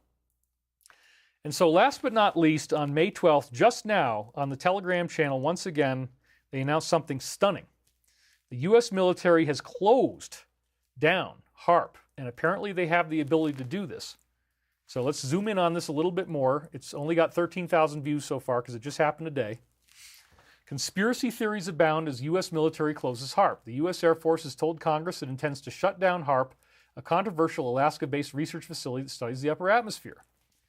Well, if the military is the alliance, which has been my contention, that there's the biggest James Bond covert conspiracy of all time, the biggest covert operation of all time is happening right now. It's why I've got these slippers on, because there's a lot more to that story than you may realize. If you only buy into what the media says, you're not getting it. But this is a really, really interesting thing, because if the military shuts down HAARP and it doesn't have power anymore and they can actually cut the power, then there goes almost all of the weather modification, all the weather warfare, which includes, you know, why is it such a drag? Why is it such a drag to live here? Why are people having such a hard time with heat waves in the Pacific Southwest and the Southeast? The whole southern half of America is getting these unprecedented heat temperatures that make it very uncomfortable in the summer. And if that could all be turned off, then they can't use it as a weapon anymore, the deep state, whatever. So it's a big deal. And this is a huge, huge announcement. It again shows that we're nearing the end of this. When the weather normalizes, that's why California gets a bunch of rain. It snaps back, and so it's very, very positive. Okay, well, we're now at the 1.5 hour mark, and this is actually a nice midpoint for us, where we're going to go back to the time of when I began my full sobriety for 27 years. And again, if it wasn't so darn good at treating PTSD, I would have stayed off of it forever, but I really do think it was very beneficial to me. That's part of the reason why I have no desire to take my own life. I'm actually very happy. But when I learned about the fact that I might have had a parallel lifetime that involved a lot of trauma, it did remind me of why I had dreams that were very negative and why I had drawings that looked like suicide when I was a teenager. These are thoughts that they try to get you to have. If you start remembering anything, they want you to have those kind of thoughts. Well, I don't. I'm very happy, and I don't think anything's going to happen to me. I don't think it's authorized. Archangel Michael apparently wants me to be here on Earth, but believe me, I go through my own fear. And part of the meltdown I had this past week, in the midst of everything going on, and this deal going south and all these other bad things happening, and then I didn't know if my refrigerator was going to be any better until it really got in there, and it was a whole day. All day Friday was crazy stressful. Yes, I had another use of medication, although up until then I'd been very good. I'd been off of it for over a week. So it was not a big deal. It really did help me quite a bit. It took away the anxiety. And so, you know, if there ever is an emergency, I reserve the right to use it. If you hate me, that's okay. My goal is to really function without it, because I don't like a lot of the things that it does, and I certainly don't like any type of dependency. That's the main issue. I don't want to be dependent on anything. So once in a while, it can create a very powerful shamanic experience, and it was very helpful in writing the Michael prophecies and experiencing the time loop. I get very, very clear downloads when I'm on it. Michael talks very easily. It's very easy to hear the voice, and the voice is prophetic. So anyway, on September 21st, that was my original sobriety anniversary, 1992, I had a spiritual awakening. And I started to go to Alcoholics Anonymous meetings, even though I'd never had any problem with alcohol. I only drank alcohol a few times because if I drank too much, I'd start throwing up. I had very, very bad experiences where my suite mates were laughing at me and abusing me while I'm throwing up in front of the toilet. That was one of the most humiliating, degrading events in my entire life. My freshman year, all my suite mates, I had 4 suites in a common area, and they're all standing around laughing at me while I'm vomiting into the toilet. And I would actually go around and help women who were throwing up from drinking too much alcohol. And I would hold their head while they're throwing up. And I did not try to do anything creepy at all. I was just very loving and supportive. I'd hold their hair back out of the toilet bowl. I'd wipe the sweat off of their brow. And I'd get them a glass of water so they could rinse the bile out of their mouth once they were done. I did this multiple times. I was the nurse for people throwing up. And then when it happens to me, what does everybody do? They're laughing at me and they're making fun of me. And it was one of the most horrible events of my life. So that happened shortly before I got clean. And then I go into the AA meetings and I start hearing stories that are just so incredibly terrifying. There was one guy right off the rip who he would leave his family for multiple days at a time and, you know, not come back to them because of the alcohol. There was another guy who had a blackout and he ended up on the side of the road and he had pissed himself and he puked on his clothes and he didn't even remember how he got there. And he also had an event where he walked into somebody's house and it was the wrong house. So I didn't really get how bad alcohol was until I went to AA. Again, I wasn't an alcoholic. I hated it and it made me sick. But this was the closest I could get to some type of rehab, I guess you could call it. So I became aware, like, wow, alcohol is really, really dangerous. And that affected me. And I ended up writing an essay about how dangerous alcohol is and why you shouldn't use it. That's all I thought I was doing. And I wrote this article, or this essay, 10 days after I got sober. But then in the process of writing it, apparently my subconscious was remembering what I had heard in my parallel life. So we talked last week about my parallel life. I showed you a lot of very compelling evidence, including, the paintings that I drew, the puzzle that I got that was based on a painting from Walt Disney World. Epcot had a GE Horizons event, and so GE was responsible for that, and that was what my father was working for, and my grandfather. They tried to give me this puzzle. I was sassy. I gave it back. The puzzle maybe had something to do with what I was doing with them, that if we can dream it, we can do it, and it looks like spaceships and like they're building an alternative Jetsons type of reality. So anyway, I got sober, and I started to go to AA meetings, and they told you have to do a 90 and 90, meaning you do 90 meetings in 90 days, and I did that. So now I'm going to AA every day. And every single time I go to AA, I hear some new story about an absolutely terrifying problem caused by somebody drinking too much alcohol. So one level of this essay that I just wrote, and here's I'll show you the cover of it now. This is the main thing. It's still, I still have it. Earth, a laboratory for spiritual growth. And then I'm going to zoom in on what it says so you can read it more closely. It says, David Wilcock, The Journey of Life. That was like my class. I was being funny. A rat with knowledge. It shows you how low my self-esteem was after I just gotten sober. I'm calling myself a rat. Well, the whole point was I make this analogy in the essay about rats being poisoned. And so this is starting to look pretty familiar now, as if this is the mentality that certain elites have had. And what if they had told me what they were going to do? And what if, as I wrote this essay, I started to have memories of what they were going to do? And those memories started to come out. Well, I think I'm talking about alcoholism and drugs, and saying I called it a false food pellet for rats. I said, what if we're all like rats in a maze? Again, Earth is a laboratory for spiritual growth. David Wilcock, A Rat with Knowledge, September 31st, 1992, 7 years and 2 months to the millennium, Egad. I didn't even spell millennium right. There needs to be another N in there. Anyway, so I'm saying I'm a rat too. I'm just making an analogy. It doesn't mean I think of people this way, but maybe if this parallel life stuff is real, maybe they told me they were going to do this. Maybe they told me they were going to do this, and that's why I drew Reagan with the needle in his hand, the needle apocalypse. And maybe that's why I wrote this weird essay, because this is very interesting, spiritually advanced stuff that all of a sudden starts to sound a hell of a lot like what we're dealing with now.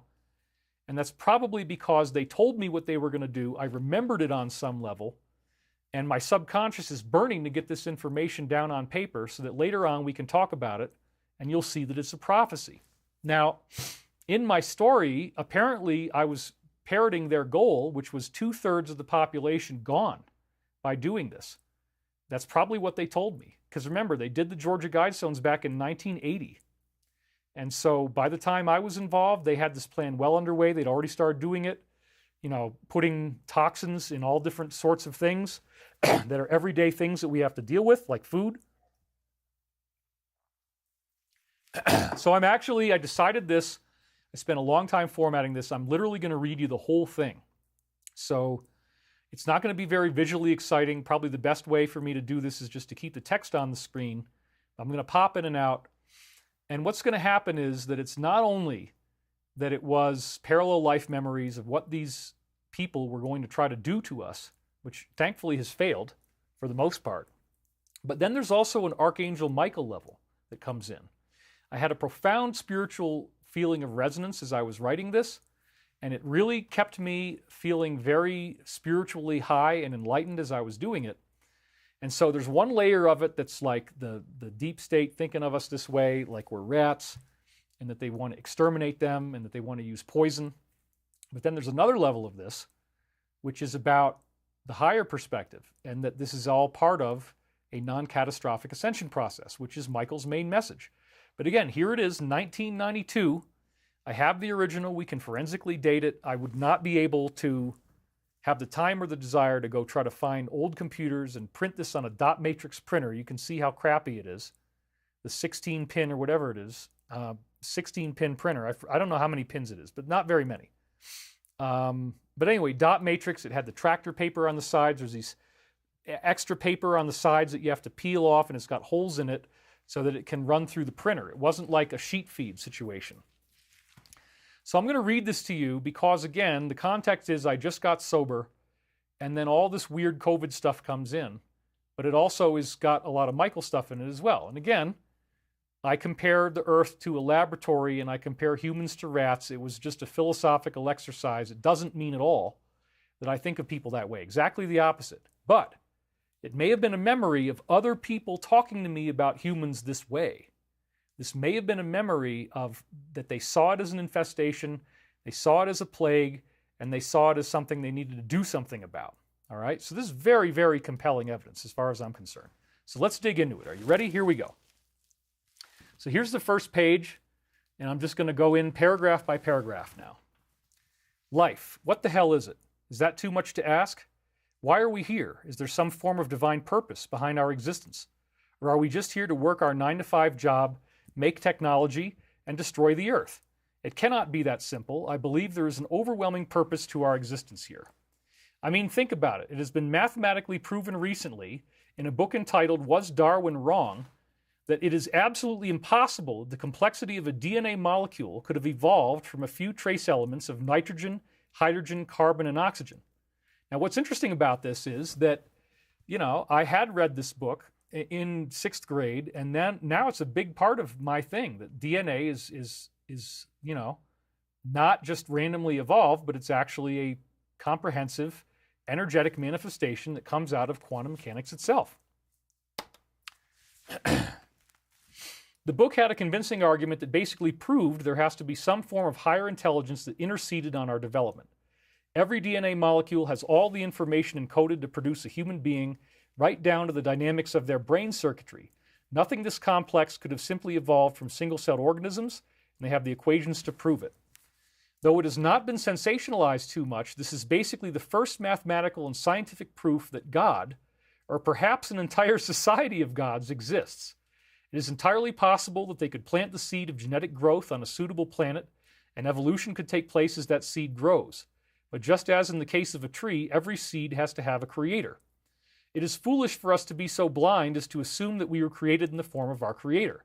I mean, there would have been life forms on the earth for eons upon eons. Why would an advanced progenitorial race wait so long to introduce members that resemble its own kind?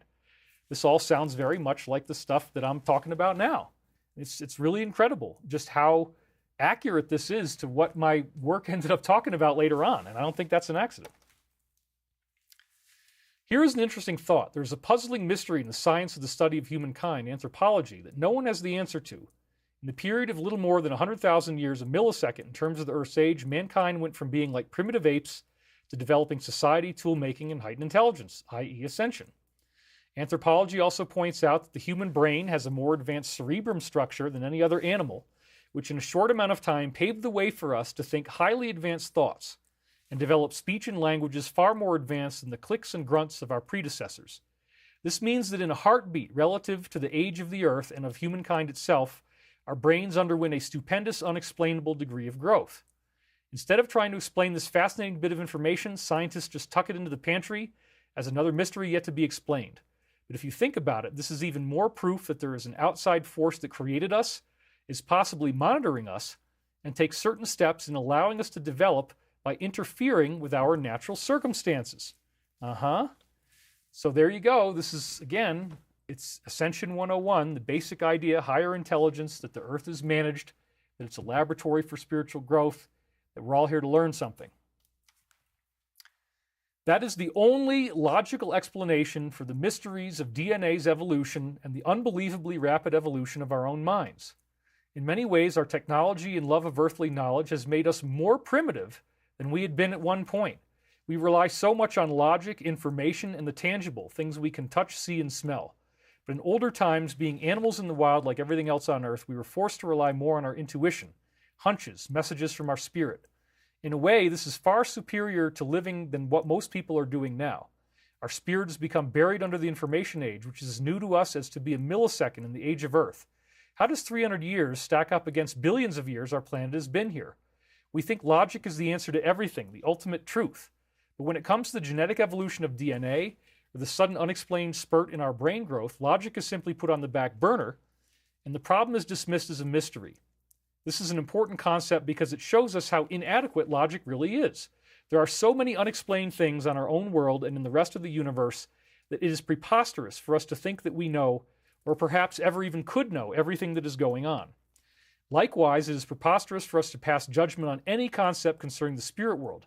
We simply do not know enough to be able to emphatically deny the possibility that we were created by a superior race. To do so would be to simply restate how naive and primitive we really are. Since we cannot assume we are the only planet that ever had life exist on it, we must assume there is a race of progenitors somewhere, or at least a higher being that got the whole process started on our planet. And again, this is telepathic communication. This is Archangel Michael feeding me these ideas. I have these thoughts. They feel like they're original thoughts. I write them down when, in fact, the thoughts are actually being produced by a higher intelligence. And it was very prophetic because this is like 10 days after I get sober. I really was fairly materialistic before I got sober. I'm not entirely, but I definitely was entrapped with worldly things, including, substance abuse. And here it is, I'm talking about higher beings making us. Very interesting.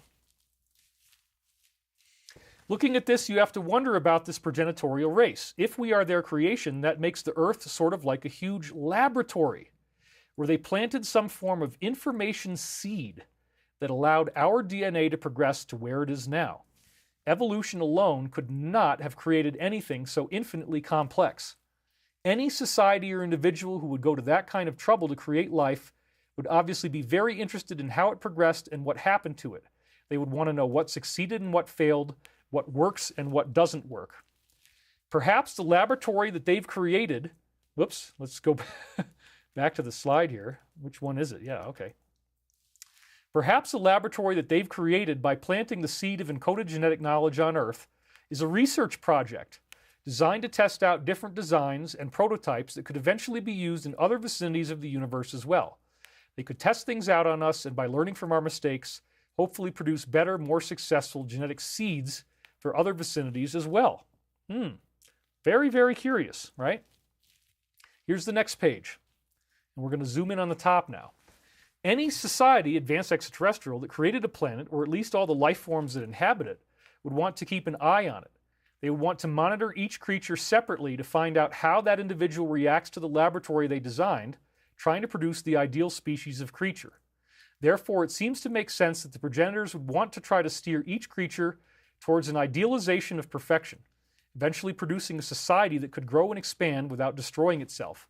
That ultimate point they might want the society to reach could be a spiritual ideal, sounds familiar, where each creature learns goodness and respect for its fellows. Again, this is exactly what I talk about. This is like all prophetic of where my work ended up going. If you want to create an ideal race, you would want a race that would not tear up and destroy the laboratory, a race that would not destroy each other, a race that could grow up and develop in a healthy fashion. You would not want a race that would tell lies, steal from each other, and be deceitful. Yet at the same time, you cannot program that into the creatures automatically. That ideal cannot be simply created. That would defeat the purpose of the experiment. If you tried to program the ideal into the creature's brains, you would not be giving them freedom. Your experiment would be no better than a bunch of conforming robots. They have to learn the ideal by trial and error. And again, this is exactly what the law of one actually teaches us, that we were created with free will. It's the first distortion. It's the most important law in the universe. And the universe is designed for us to make mistakes, to screw up, and to learn from our mistakes. Think about it. Free will is a necessary component to the experiment. You do not want to simply give your laboratory rats, and this is where, again, the Archangel Michael feed and then the parallel life feed of very evil people telling me things and how they think about us, it all starts to blend together. So this isn't perfect. It's not a perfect channeling. There's some data that blends what the higher beings are doing, where they allowed the evil people to do this for our own awakening, with what the evil people were doing and what they thought. But again, I wrote this in 1992, and when I reread this after this Michael stuff happened, I was so blown away. When you see where this is about to go, it is mind-blowing. Okay, check this out. You do not want to simply give your laboratory rats the food pellet of your desired ideal as an instant gift. What would be the sense of creating that experiment? The whole purpose of the experiment is to get the rat to run through the maze successfully so that he earns the ideal state of spiritual well-being that could promote growth. The maze must be challenging, but also an educational process of spiritual learning as well. A maze that you designed and created. The maze would not be easy. You would make it very simple for the rat to run into a dead end and not be able to find its way out, or to simply run around aimlessly and never find the proper path. But you would provide all the proper tools for that rat to find its way to your goal that you wanted the rat to reach. The rat does not know that you created the maze. It thinks it is just going through another everyday occurrence. The rat has no idea that a superior intelligence designed the maze. Also, the rat has no idea that the superior intelligence is watching him and monitoring how he progresses.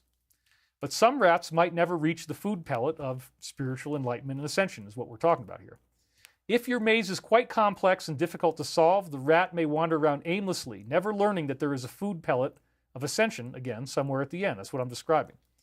The rat may just run over the same path again and again, never learning there was any purpose to the maze. Now, let's say that you want to breed a special variety of rats so you can begin to produce the perfect genetic makeup. You want to be able to eventually breed a whole bunch of rats that will be smart enough to get to the food pellet.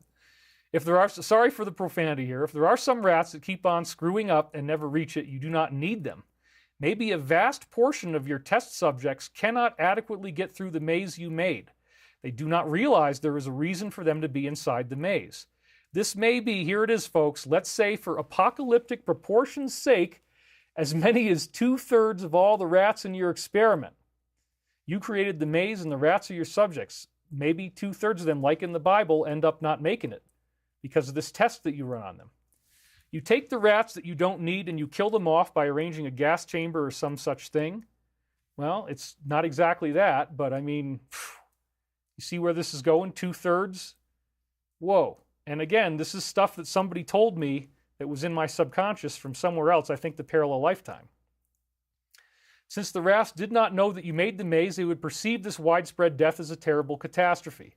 They might even blame their deaths on each other and their frustration with the maze and the many pitfalls you created. They turned against one another in anger. It would be terrible for the entire society that the rats know to exist to have 2 out of 3 of them all suddenly die off. But you, being the experimenter, and again, let me be very clear, part of this is a metaphor of the DS and what they're intending to do that probably was told to me. My subconscious had a burning desire to get this out there on paper because my subconscious knows everything that happened. Okay, and I had just gotten sober. I'm having a spiritual awakening. You, being the experimenter, do not perceive it as such a catastrophe. You might love your rats, but you know that the deaths of the 2/3 will pave the way for a better remaining 1/3. Well, that's eugenics. That's exactly what they think. This is not how I think at all. But this was just ideas that are coming into my mind as I'm writing in stream of consciousness. And it sounds like what they wanted, and I'm exposing them. Just like I said in that illustration, yes, I know the secret that's within your heart. Now I found you out. I don't think you're so smart. And Reagan has a needle in his hand, right? So this is very creepy, very, very scary in some ways. Because again, Michael says this is not going to happen to us, but they would have liked it to. Some of the rats that are left were able to realize that perhaps there was an experimenter monitoring their progress. Perhaps they do not, but at least the remaining rats learned something. They learned that there is a wonderful reward at the end, and that many of their companions who did not make it were never able to find it. And you are a cunning experimenter. You would make the maze very large, turning all the rats loose in it at the same time. Some of the rats would try to help each other, while others would be very competitive, destroying each other to try to reduce their competition. The rats might bind together in different areas and tribes. Being caught in the maze, each tribe of rats would begin to get its own ideas about what the maze is, how to solve it, and what's at the end. Perhaps a few rats from each tribe were able to find their way to the end in their own unique way, hence religion. Then they would come back and tell the other rats in the tribe about their own unique way of finding the end. Each tribe would think their representative had found the best or the only way. They might begin to denounce each other, thinking their leader had solved the mystery in the best possible way. I got to read some of these comments. These are awesome. Goddess Guru Melina says, your dreams are real. It's the equivalent of astral projection. We had RRS Roberta saying Happy Mother's Day. Marcos Soliz, Happy Mother's Day to all mothers in the chat. And then, oh, here's a classic example, right? Can someone tell me why Shadow of Ezra said he doesn't know David, but David claims his posts are about him? These are fake. The intelligence community is pretending to be talking to this guy. They're really not. Okay? And Rebel Heart says brilliant channeled messages. Here I am having a beer, watching chickens, listening to David. Okay, if that's your opinion of our audience, then that's very cynical. Many people say astral projection is dangerous. Okay, I agree. Crystal P says, sometimes you scare me with your dreams. The small hats can frick off, but I say that affectionately. Any NOI should utilize this message. Peace to y'all, but key in this wild time. Okay, let's keep going. I'm not sure where I was here, but we'll get right back into it. The way that the rats form tribes in different maze sections would fascinate you. That would be an important part of your whole study. The rats may get very angry at each other, thinking their belief is best, warring with each other. They may actually try to destroy entire separate tribes, inflamed by the success of their own leader who found his way to the end. If you were a smart experimenter, you could use this tribal conflict as a way to eventually get rid of the 2/3 that you no longer want to use. Again, that sounds like the deep state. The rats would blame all the death on each other, and your identity could remain a secret. I mean, I am literally blowing the whistle on these guys, big time. You would be very interested to see if your chosen 1/3 were able to realize there were many ways to the end, and each tribe was really no more in the right than any other. You would be curious to see if the remaining rats were changed internally by witnessing their tribes destroying each other on such a grand scale. Your ideal experimental results would be a new combined race of rats that could accept each other's differences and work together without destroying each other. They might even learn that each individual was capable of finding his or her own unique way to the end of the maze, which is ascension. And that's what's going to happen for us on the whole planet. That's what Michael is now telling us. The experiment would go on, and it might not be perfect. Taking out 2/3 of the rats who are the least desirable would definitely increase your chances for future success, though. You would see how the new group got along and find out if they were able to learn to love each other and help each other find their way to the reward. Even though you went out on a limb by destroying 2/3 of your subjects, this is how they think, you may eventually find that at long last, the experiment proved to be successful. Then at that point, you could begin to genetically mass produce your ideal rat from the reduced stock that you formed. You could then use those ideal rats to begin populating many new areas, increasing the scope of your experiment to a much wider scale. Whoa. You would want there to be false food pellets as well. You would want to see if the rats were able to uphold the standards that you created. This is basically the inoculations. The false pellets would be designed to lure in the rats and making them think they had found the secret. And what do they tell you? They tell you, oh, take this and you're going to be safe, right? Oops, I shouldn't have gone ahead yet. So they want you to think, okay, take this and you're going to be safe. Take this and you're going to be okay. So I was seeing the future of, again, Reagan has the needle. And now I start calling it a false food pellet. It's supposed to feed you. It's supposed to keep you safe. It's supposed to be medicine. It's not really medicine, and it wasn't safe, but it definitely was effective. You would design the false pellets in such a way that inside, the rat would know it was not the right way to go. Some rats would settle for the false pleasure of the false pellets, for they would be much easier to find than the true ideal at the end. They might not even know it was not the true reward, but if they did not have the gumption to keep on searching, they might decide just to stick with what they know they can easily have. I mean, wow, wow, wow, wow. Now, I thought I was talking about alcohol. As I'm writing this, my conscious mind is thinking, oh, the false food pellet is alcohol. And if you become an alcoholic, I had 10 days in a row of these meetings. Everybody's telling me how they're killing themselves. I'm like, holy crap, I had no idea alcohol was so horrible and so dangerous. So that's all I thought this was. But now, when I read it in 2025 or 2024, holy crap. How did I get this? How did I write all this? Wow. I'm just blown away. You would want there to be false... Oh, we already got that one. Okay. These rats who had no desire to keep on looking for your designed ideal reward would become very depressed.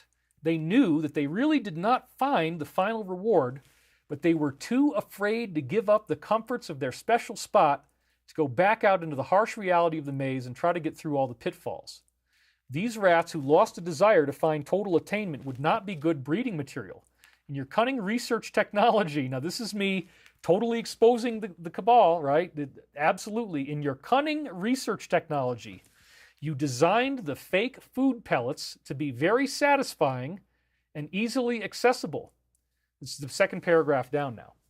Perhaps a great number of your rats decided to set up their lives centered around those fake pellets. And in this case, I'm thinking about alcohol.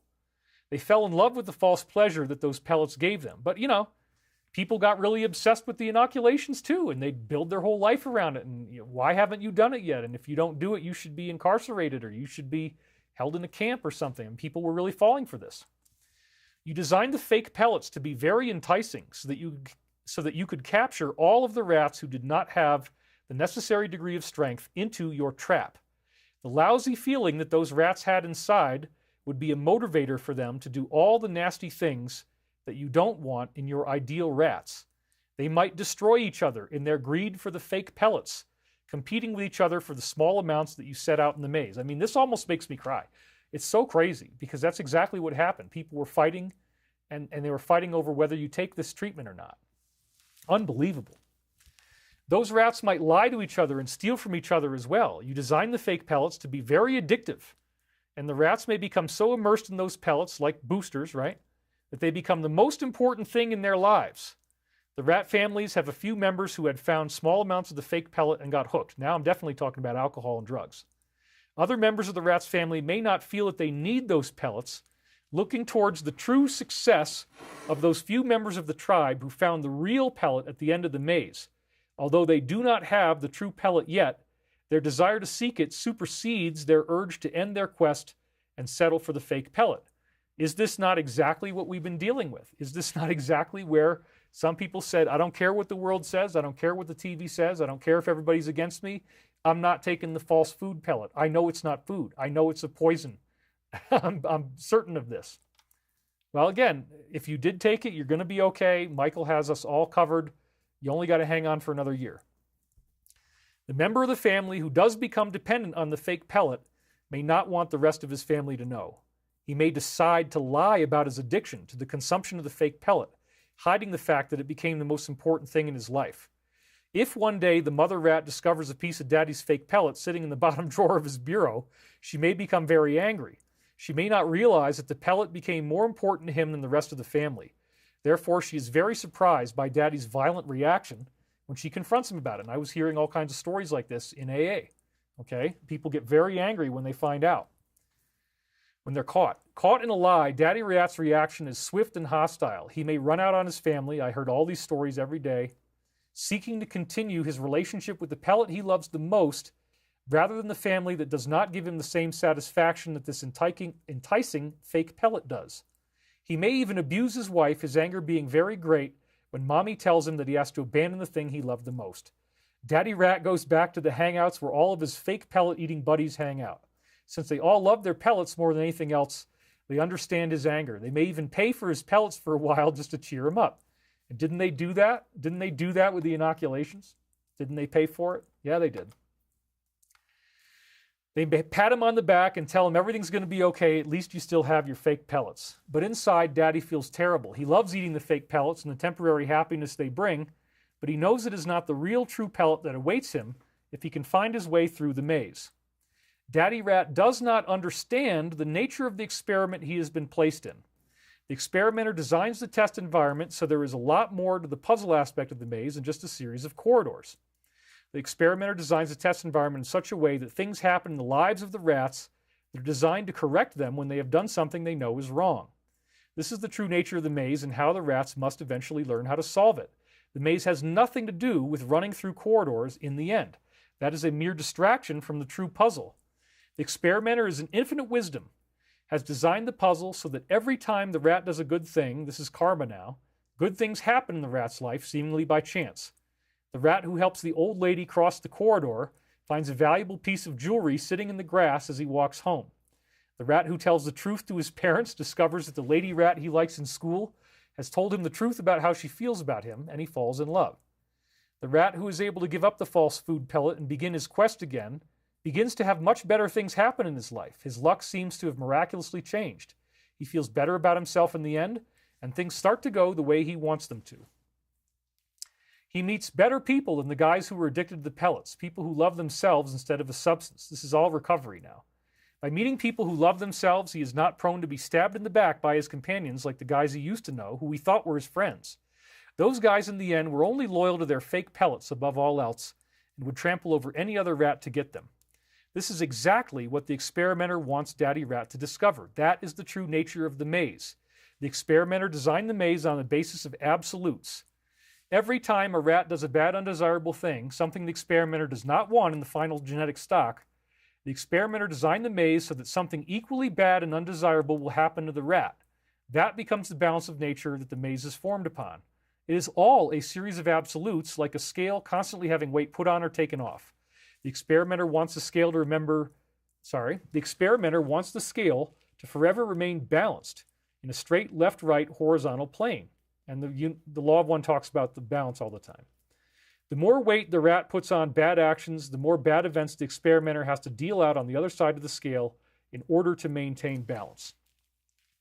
In this way, the experimenter is monitoring the life of every test subject. The subject might never realize that his sudden car accident was nature's way of balancing out all the evil he had created by lying to his wife and stealing from his family. It's just basic karma 101. The system is constant and foolproof, though. It cannot be changed.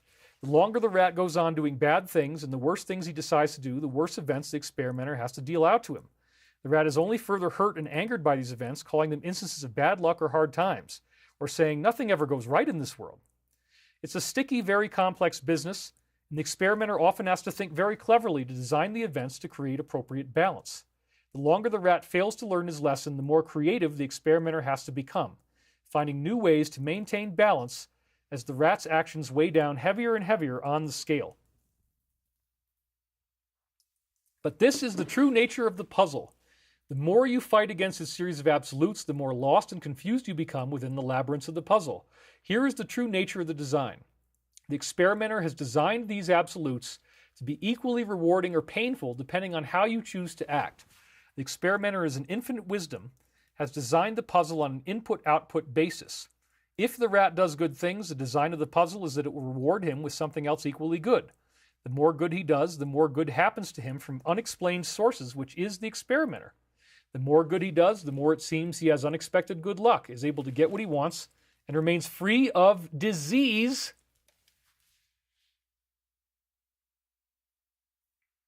Whoa. Free of disease. And danger. You think I didn't know what was going on? You think I didn't see the future? Oh yeah, I did. The experimenter does not expect that every test subject will come to the realization of what is going on. Not all the rats reach the ideal that he, now I'm capitalizing it, wanted for his good breeding material. That is why he is eventually forced to narrow down his population of test subjects.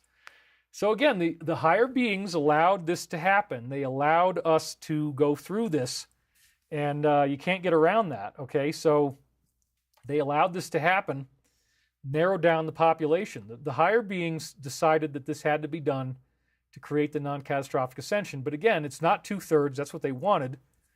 It's going to be far, far less than that, because if you can just hang on for another year, everybody's going to be able to be healed. And that's what the first wave is all about. So again, that is why he's eventually forced to narrow down his population of test subjects. He does this in such a way as to make the subjects think they did it to each other, which they often eventually do, right? Right? But every death is carefully chosen by the experimenter. Those who solve the puzzle, adequately learning what they are supposed to do to maintain good balance, will miraculously avoid death when others around him are dropping like flies. Holy crap. So let's read some stuff here. Tarot Tarotina, I've read her stuff a lot. You should understand there's a low astral underground and a high astral up in the sky. You need to connect them up, high and up, no matter what happens, because everything passes. Happy attitude anyways. Until Daddy Rat raises his vibration astronomically and then shows the other rats. Yes, that's true. Pellets equals scarcity and energy, Cheryl Manning says, not personal drug use. That's interesting. I hadn't even thought of that. I'm going to need a bigger boat, says Sterling Ball. The majority of all people, the majority are all ears. This is dope, says Mike P., the scientific mystic. Goddess Guru Melina, love is the absence of separation. Unifying the Holy Christ with the Antichrist is literal prophecy. Well, yeah, you have to transform the part of you that is the Antichrist so that you don't, want to be that way anymore. And I'll tell you what, you get your Trump slippers on, man. You walk around with these for a while, your life might start changing. That's all I'm going to say. That's all I'm going to say. Let's get back to the slide. Oh, my God. He does this in such a way to make them think they did it to each other, which they often eventually do. This is the inoculation campaign, but every death is carefully chosen. Those who have solved the puzzle, adequately learning what they are supposed to do to maintain a good balance, will miraculously avoid death when others around him are dropping like flies. And that is happening now, unfortunately. But this is all part of what we had to see. They told me this back in 1992 telepathically. The experimenter controls every aspect of the maze, and he's not about to let one of the good rats die off. He wants to save them and make his genetic stock. The rat who survives this apocalypse is amazed that he lived, and he is thankful that he actually made it. He knows that he must have been doing something right. In his process of selection, the fake food pellets become a good way for the experimenter to mark off those rats who are selected to die. This is heavy shit. Though the lives of those rats are very unbalanced, they feel secure as long as they can fall back on their artificial pleasure. And again, I was thinking about drugs and alcohol. They do not realize that all the bad shit that keeps on happening to them is designed by the experimenter to balance out all the bad things they feel compelled to do to themselves, their environment, and other people. Actions spurned by their own inner hurt and pain. They are not easy targets because the experimenter knows they will not learn. He has given them many chances. It is an absolute system, remember, and every time they did something good, the experimenter rewarded them with a suitable prize. But they just took those prizes to be good luck, not realizing they had created that good luck by doing something good. The reward at the end of the maze is not really a pellet of food. It is the arrival of true wisdom and a true understanding of how the maze works. The successful rat realizes within him or herself in one way or another that this silent evaluation system is in effect. They learn the simple idea that by not having feelings of hate or resentment, by doing good things and loving their brothers and sisters, only the best of everything will come to them. When they reach this point, they have attained true spiritual awakening, arrival, and satisfaction. The pellet at the end that the experimenter hoped all of the quote-unquote rats in the maze, or people, would find. The false pellets the experimenter created give the subject a glimpse of spiritual attainment and understanding, a tantalizing taste of what truly awaits the rat who finds the real pellet. But that fake pellet gives only a false, minute fraction of the well-being and pleasure that is found when you successfully get through the test. The quote-unquote rats who survive the experimenter's selection process will live in an environment where the world feeds back the goodness they feel compelled to give to it. That is why they were chosen. Whoa! The inhabitants that occupy that world by doing good to themselves and others, which is the solution to the maze, will cause the balance of nature to work for the good of the world. And the world will become a wonderful place to live, feeding back goodness and plentifulness in the same way that its inhabitants provide goodness, honesty, and love for their fellow men and women. That is the dream of the experimenter, to produce an entire civilization of test subjects that understand something that one of their leaders, Jesus Christ, had said exactly 2,000 years ago. His famous saying is, "As one sows, so one shall reap." By sowing evil seeds into the garden of the experimenter's maze, which means doing bad, deceitful things, the subject will reap the harvest of those seeds, which is nasty, rotten crops, or in this case, tragic life events. Now bear in mind again that the Law of One talks about the ascension as harvest and uses this very metaphor of seeds being planted to describe exactly what's going to happen to us. And here I got it telepathically without ever having read the Law of One in 1992. It's unbelievable. The subject who does good, sowing good seeds by doing good things for himself and others, will reap strong, healthy plants or good, rewarding events in their life that promote further happiness and growth. The rats in this giant test labyrinth, which they named Earth, are at a critical point. The experimenter wants the best test environment and subjects possible. He sets up his series of absolutes so that hopefully the subjects will learn that by doing good things and loving each other, which is what the experimenter ultimately wants most, that only the best of everything will happen to them. But here's where it gets ugly and scary. The experimenter cannot program the subjects to learn this. By virtue of their free will, they must learn to do it on their own. If they do not succeed in following the maze in the way he, again capitalized, wants them to, the entire world will be forced, by virtue of balanced absolutes, to feed back the negativity they have created. Now look at this. Hence, we currently have a world that is full of plague, disease. COVID, right? Famine, natural disaster, deceitful governments and societies, and widespread ecological disaster. We have created this test environment ourselves by virtue of our own overwhelming amount, let's say for biblical sake, 2/3 of people who have no idea that this is a big experimental test environment, and people who are unable to believe that someone else exists out there who is watching and evaluating them individually. They are unwilling to accept the idea that the terrible bad luck they seem to be having could be caused by an unseen absolute force that is constantly watching and evaluating, constantly trying to plan out what it will do next to maintain balance. Also, they never realized the connection between the good things that miraculously seem to happen to them and the good that they have done. They never stop to think about how these good things happen so soon after they do something good themselves. The higher power that watches over our Earth test environment is not pissed off at us. Let's just say he is frustrated. So many of us have gotten captured in his maze, dining on his false food pellets, or lying, cheating, and stealing, being greedy and selfish, that he has lost hope in us. He knows that a small amount of us have a fair idea of what is going on, and he wants our tribes to live amongst each other peacefully. To form that ideal, he is forced to remove an appalling amount of test subjects from the experiment. Thank gosh this is not what actually was going to happen. Whoops. Let's go back to that. We're right at the end now. So this is not what's going to happen, but this is the warning. This is what my subconscious was warning us as of 1992, that this could have been a huge, big problem, much bigger than it turned out to be. All of us, in one way or another, know within ourselves that this widespread death has become inevitable. That's what my fear porn self was saying. It's not true. Look at overpopulation, the deterioration of the environment, nuclear bombs, and the catastrophic war waiting for the right spark to be touched off in the Middle East. Doesn't that sound familiar right now as well? We have the capacity to destroy everything, and we all live in fear of that. Now we're on finally the last page. The higher power is going to be forced to take many people off of the earth who were never able to learn about the underlying wisdom of the secrets of life. They will pass on to a better place quickly and painlessly. For most of the time, it seems that when people are dying from this, they just have a heart attack. It's pretty sudden, quick, and painless. It will become the job of those who remain to bring forth the ideal that the higher power wants for us. We can only hope there is enough of the earth left that those who still remain will be able to pick up the pieces that our former society has left. This is so amazing. We have reached an inevitable turning point. The human race has almost assuredly destroyed the earth for future generations. Current estimates show that the radar environment is deteriorating. The earth will be rendered uninhabitable within 100 short years. We cannot escape what is to come. Everyone on earth now will most likely live to see the end, which will stimulate the new improved beginning within their own lifetimes. We must pray for our own souls to be saved from the cruel selection process.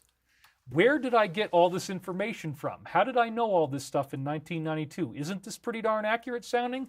You bet it is. Wow. Together we will go forward to create a new, more ideal earth where there is no hunger, poverty, oppression, hate, jealousy, fear, doubt, war, and murder, and where people will be happy enough by doing the right thing and being justly rewarded for it, that they will not feel the need to eat, drink, or smoke their fake food pellet of choice. So there it was. This was my sobriety essay. Boom. Is that not the most amazing thing? I mean, like, wow. I gotta have some comments before we go on. This is really amazing. Dale JW says, again, David, you are the one who helped me to start learning higher ascension thinking and learning. Dude, I was channeling like you were talking about, says Kaiser Schlinkenpupen. Okay. Woman Outside the Matrix says, just going to say I love all of you out there. May God bless you. Looks like a giant angel. I was just reading the other day about Nikola Tesla and how we as a collective are paying off our karmic debt through disease. Cindy Johns, my heart attack hurt like living hell. I'm not even kidding. It hurt so bad I couldn't even cry. Wow, I'm so sorry to hear that. Bagpipes and whiskey, what comes first? I don't know. Just ask Frank Zappa. Catherine, what is a blemish? What does the left eye exemplify in esoteric teachings? Yes, I have a zit on my eye. Get over it. Have you seen the Shadow of Ezra post saying the relationship of HAARP on the solar storm? Yes, we did. Love seeing a dot matrix font. Very nostalgic. Thank you, David. The constant ads are very annoying. Please turn them off. If we don't have ads, we can't run the show. I don't have any protection. I wouldn't even be able to do it. So we have to do that. Sorry. Good going, David. I'm glad you were able to read it now. I need to find notes to myself during that time in the 1990s. Something was happening. Spiritual information time. This is Zavuya. Have you seen the movie Knowing about the solar flash? There's another example. It's very true. Prince sang about this in his song 2020. Those are the vibes you described too in that song. I wish I'd never... I can't even check it all here. David, I sent you an email about a humanitarian project. Just get YouTube Premium, Goddess Guru Melina says, then there are no ads. That's good to know. This is absolutely on point. It's undeniable. Thank you, brother, says Brando. Tarotina says, what comes down must come up. Newton and Alan Parsons Project. I'm driving, I can't read. Friends. HWO Liberty, wherever we are, doll.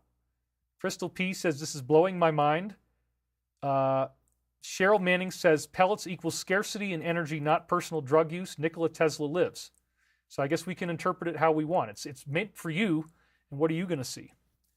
So anyway, thank you guys for still being engaged. We still have 4,386 people here. I know after 2 hours, some of you are going to come back later, but thank you all for hanging in there with me.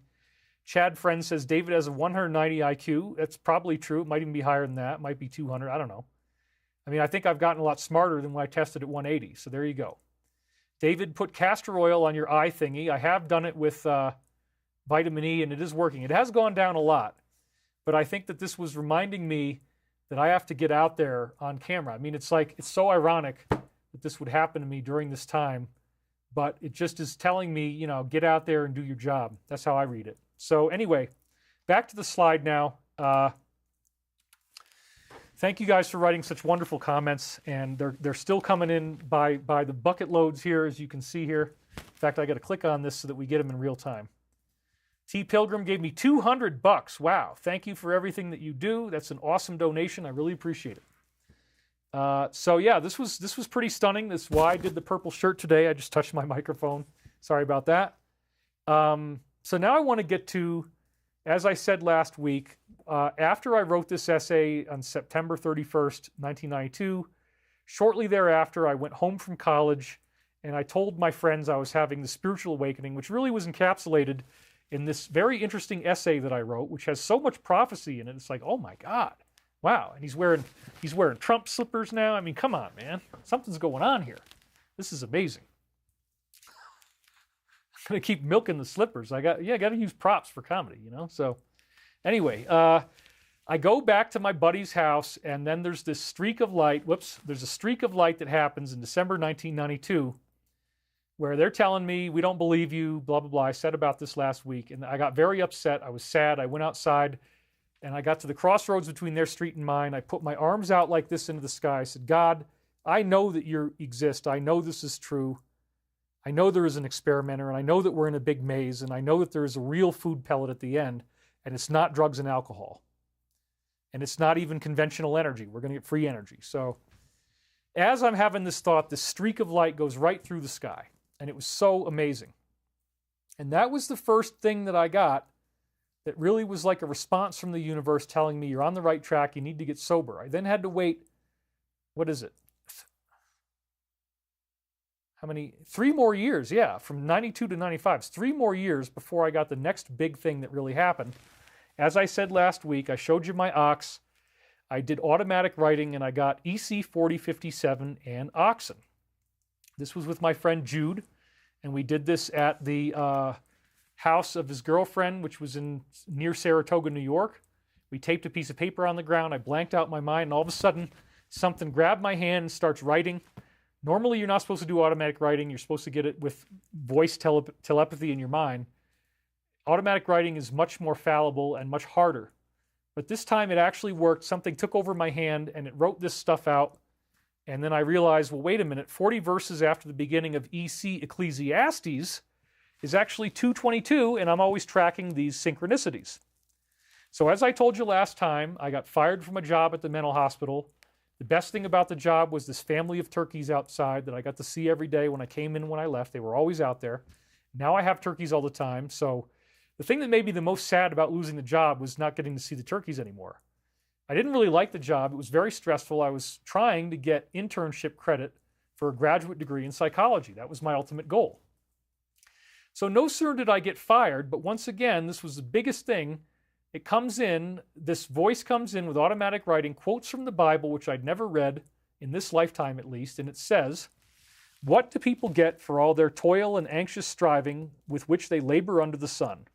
All their days their work is grief and pain. Even at night their minds do not rest, but this too is meaningless.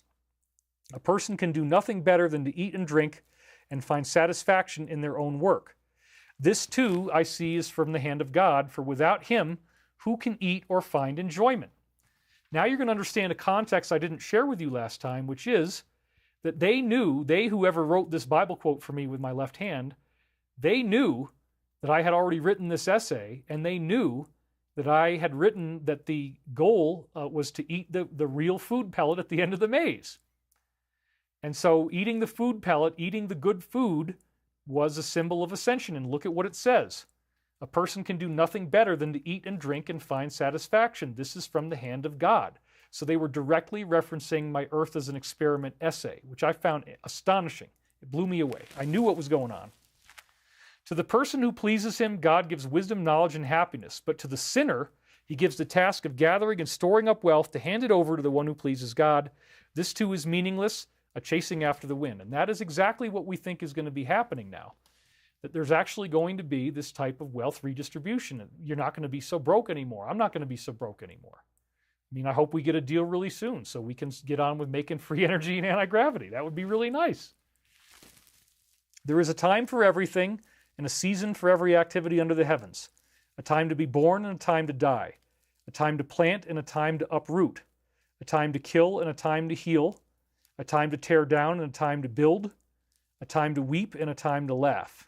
A time to mourn and a time to dance.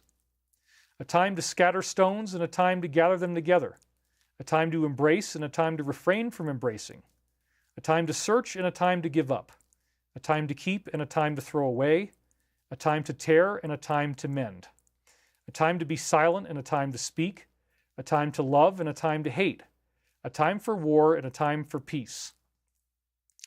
So again, it's very, very interesting because this, as I said last time, was Turn, Turn, Turn, a song by the famous 60s band The Byrds. To everything, turn, turn, turn, right? Amazing. And so like the only rock song that was written from Bible lyrics, and that's the one I get, and I'm a big fan of rock music. That was another like big nod from Archangel Michael. Then he goes back to this whole idea of how I just got fired, literally like a couple days before this channeled in. What do workers gain from their toil? I have seen the burden God has laid on the human race. He has made everything beautiful in its time. He has also set eternity in the human heart. Yet no one can fathom what God has done from beginning to end. I know that there is nothing better than for people to be happy. That's the food pellet at the end of the maze, folks. And to do good while they live, that each of them may eat and drink and find satisfaction in all of their work. This is the gift of God. So once again, it ended with the same exact point that I had already made about the food pellet, that each of them may eat and drink. This is the gift of God, to find satisfaction in their work. It's really simple. Just be happy, be a good person, live your life in a loving way. The comments are rolling in right now. So Goddess Guru Melina says, sounds like unifying the duality by enjoying both spectrums of the human experience, light and dark personified. Trump slippers, Jennifer says. Maybe you missed the Bender days. That was a party, man. Well, no, I didn't. I didn't like drinking at all. I always got sick. Shimmering Wind says, this is our assignment. Take care of Mother Earth. Love your mother. Love our mother. Sonia Sunheart says the experimenter is God. I absolutely agree. Somebody says, I used to have a lot more money, but I lost interest. It's funny. Bodhi Guya says that. If you let the pimple do its own thing, eventually the parasite will die, but the hardened skin will remain forever and needs to be cut off. Standard treatment unless you can be super creative. Yeah, I might end up going to a dermatologist. I don't know. It's just lasting way too long. It's really upsetting. But it's also inspiring me not to use, because if I use, it gets worse. And it is true, now that I'm not touching it, the mass is reduced considerably. It was probably 7 times bigger before than it is now. It's going down. It's going to be fine. I just got to not touch it. You're absolutely right. So many synchronicities with the stream today, David. Thank you, says Trip. Goddess Guru Melina says, we're living in the Willy Wonka factory. The pure of heart will get the entire factory. Ann Makriowski says September only has 30 days. Okay, well, sorry about that. I was getting sober. I didn't know what day it was. But it was definitely around that time. Good try, David. You're getting there. Practice that voice and frequency within your voice. Okay. I'm glad that you think I'm getting there. Nino Rodriguez had a solar flare dream and vision. It would be wonderful to have a video with Nino Rodriguez as David. I have seen his work, and I do like his work, so I would be open to doing an interview with Nino for sure. We can make that happen. What are your thoughts on ayahuasca? I've never done it. I don't really want to be throwing up. I know you have to go through that to do it. Trip says you should play music for us on the stream sometime. I hopefully will do that. K. McDuck says it does not get studlier than David. Well, the stud implies a lot of sexual activity. I don't really do that, but thank you anyway. Once I get in a monogamous relationship again, I will. But YouTube won't let me comment. Everything is fixed. Well, I guess you got that one through. I did the work, David. I started paying off karmic debt a long time ago, and I began to live a righteous life so I could cut the last ties by calling judgment in my relationships. We should talk sometime. The Creator knows how Satan thinks. It was created to be who it is. Bingo. Same thing with the sit LOL JK. Okay. Bentonite clay intermittent with castor oil and pungent oils. Okay, great. So I'm going to keep trying to get this over with. Who better to be a hero than those we considered to be damned? And we go on and on from there. So I once knew a very rich man. He only had notes, says Tarotina. What are your thoughts on the Book of Mormon? I think there's a lot of really interesting stuff in the Book of Mormon. There's something going on there. It's not just BS. You know, there's definitely something interesting about that. Okay, so now I want to get to stuff that you guys haven't seen before, but they did at my last conference. It was on November 10th, 1996, that I began doing my remote viewing practice that led to the Archangel Michael contact beginning. Now, I did have a really interesting drawing of weird symbols and a light body activation in 1998. This was on January 18th, 1998. I thought about putting this in the Michael books, but honestly, what had happened was that the book needed to have a certain number of pages to be synchronistic, and I just couldn't fit it in. I think it was 432 pages or something like that. I can't put this one in. I'm going to have to do it later. So now I'm going to do this slide for you. The main thing is at the bottom here where I saw a vision of myself, and first I'm just standing there, and then all this, that's the bottom left, and then I start having all this light growing across my body. Big, bright light, very white, and then I look from the side, and you see it's coming out in these amazing strands that were very white and very bluish white luminous, and then I start leaning down like this. I start kind of leaning in, crunching in into a squatting position, and this created a ball of energy inside between where my knees and my hands were that created this incredible blast of light, and then I literally turned into a lighthouse beacon. And that's what you see at the top where the arrow goes to the top. I became this lighthouse beacon that could lead other people through the same thing. And the thing on the top seems to be the badges that they were using in this space program that I had. So, okay, you know, it does have some weird German-looking stuff to it without getting too much more specific, but that's what I think this was. I think it was probably very negative, and they were very sympathetic with that ideology. So now to round us out, we're already at 2.5 hours, so I can get done a little earlier than usual. We have a summary message from Book 3. And so this is very interesting because it totally ties in with the food pellet reading, with the idea that the Bible prophecy says to eat and drink and be happy in your work. This is the gift of God. And then in my original message from 1992, it's like 2/3 of people are going to die.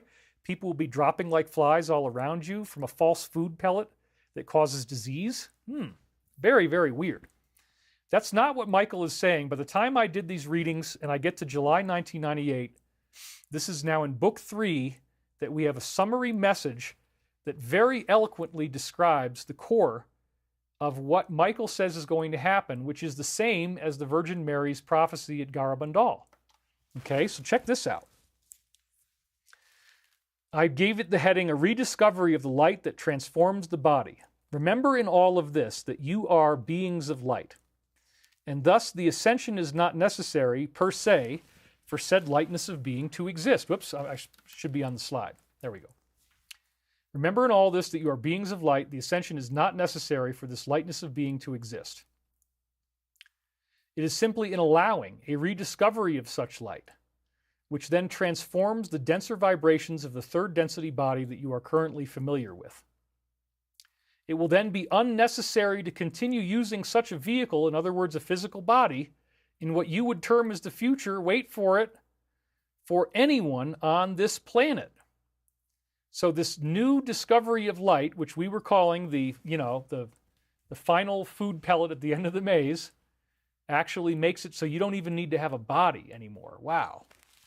That is exactly what ascension is. You're going to become a light being. And for anyone on this planet, and that's the whole point. It's Michael's message is that everybody gets to ascend. It's not going to be 2/3 disappearing first. Everybody who's still here is going to be going through this.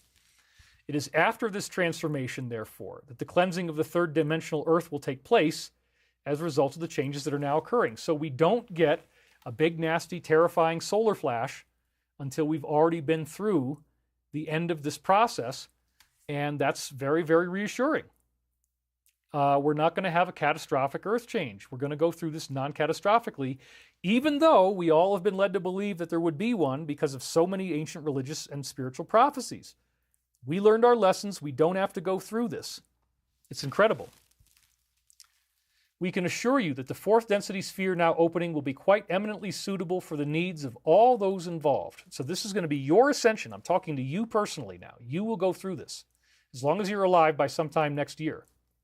It will require some degree of effort on behalf of its new inhabitants to seek out the telepathic and psychokinetic means to mentally rearrange the discordant matter structures, as we have said. So Michael has informed us that we will have telekinetic abilities that are so incredible that if you walk into an area that's all garbage and disgusting, you can literally transform it with your own mind and body, your own soul, into a healthy, fresh garden or forest. You can do this just with the power of your mind. That's how powerful we're going to be. So he's saying it's incredible. Those recently ascended will be greatly surprised by the abilities they actually have once the Christ consciousness is activated within them in such a matter. The needles can be turned into a warm cushion. And this really gets into, think about needles and COVID and inoculations, okay? They're going to do some really interesting prophecy. Remember, this is July 5th, 1998, my mother's birthday, 1998. And here it is Mother's Day. I'm reading this again. You're not going to believe this. Everybody in the audience gasped when I did this in Colorado. When the future contains such unspeakable joy, that sounds good. It is necessary for us to continue to remind ourselves how quickly you and all of your people can lose sight of this. To us, it is necessary and difficult to not simply appear before you and command that you do the right things. Again, the experimenter can't just barge into the experiment. Instead, we want you to be aware that through a means such as this contact, we are not violating free will. That's why trolls can believe this is fake. Instead, we are taking a cherished opportunity for contact and transforming it. This is so that the needles and pins of the upcoming transition, the false food pellet, the needles and pins of the upcoming transition. I mean, everybody gasped. It was an audible when people did this, and then they clapped. It was incredible. It was incredible.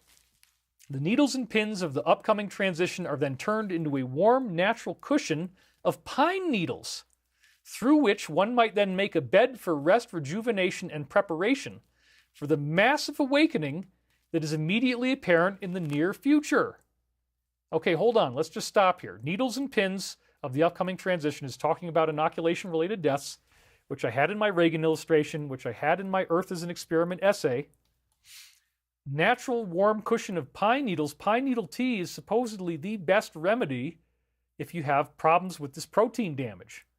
You go out, you harvest needles off of the freshest growing parts of the tree. You cut them off with scissors or something. You get them into a tea kettle and you boil this stuff, and then you drink that, and that pine needle tea. Apparently, there's all kinds of really cool health benefits that you get from drinking this. And if you do take pine sap, as I've done sometimes, I'm hiking in Canada, I find sap on the tree, I put it in my mouth. It has a very interesting medicinal taste. Well, that turns out to really be something, the tree sap. So right here, we've got a COVID prophecy, and we've got the prophecy of the remedy. And then they talk about the massive awakening immediately apparent in the near future, because they knew that it was going to be 2025, and I'm going to show you that here. And so it's only a year away from what we're talking about right now. A massive power surge going through the machine. Over and over again, we try to emphasize the positive aspects of this cycle. Lori W. just donated. Thank you, Lori. And the necessary to remain clear and pure in our understanding.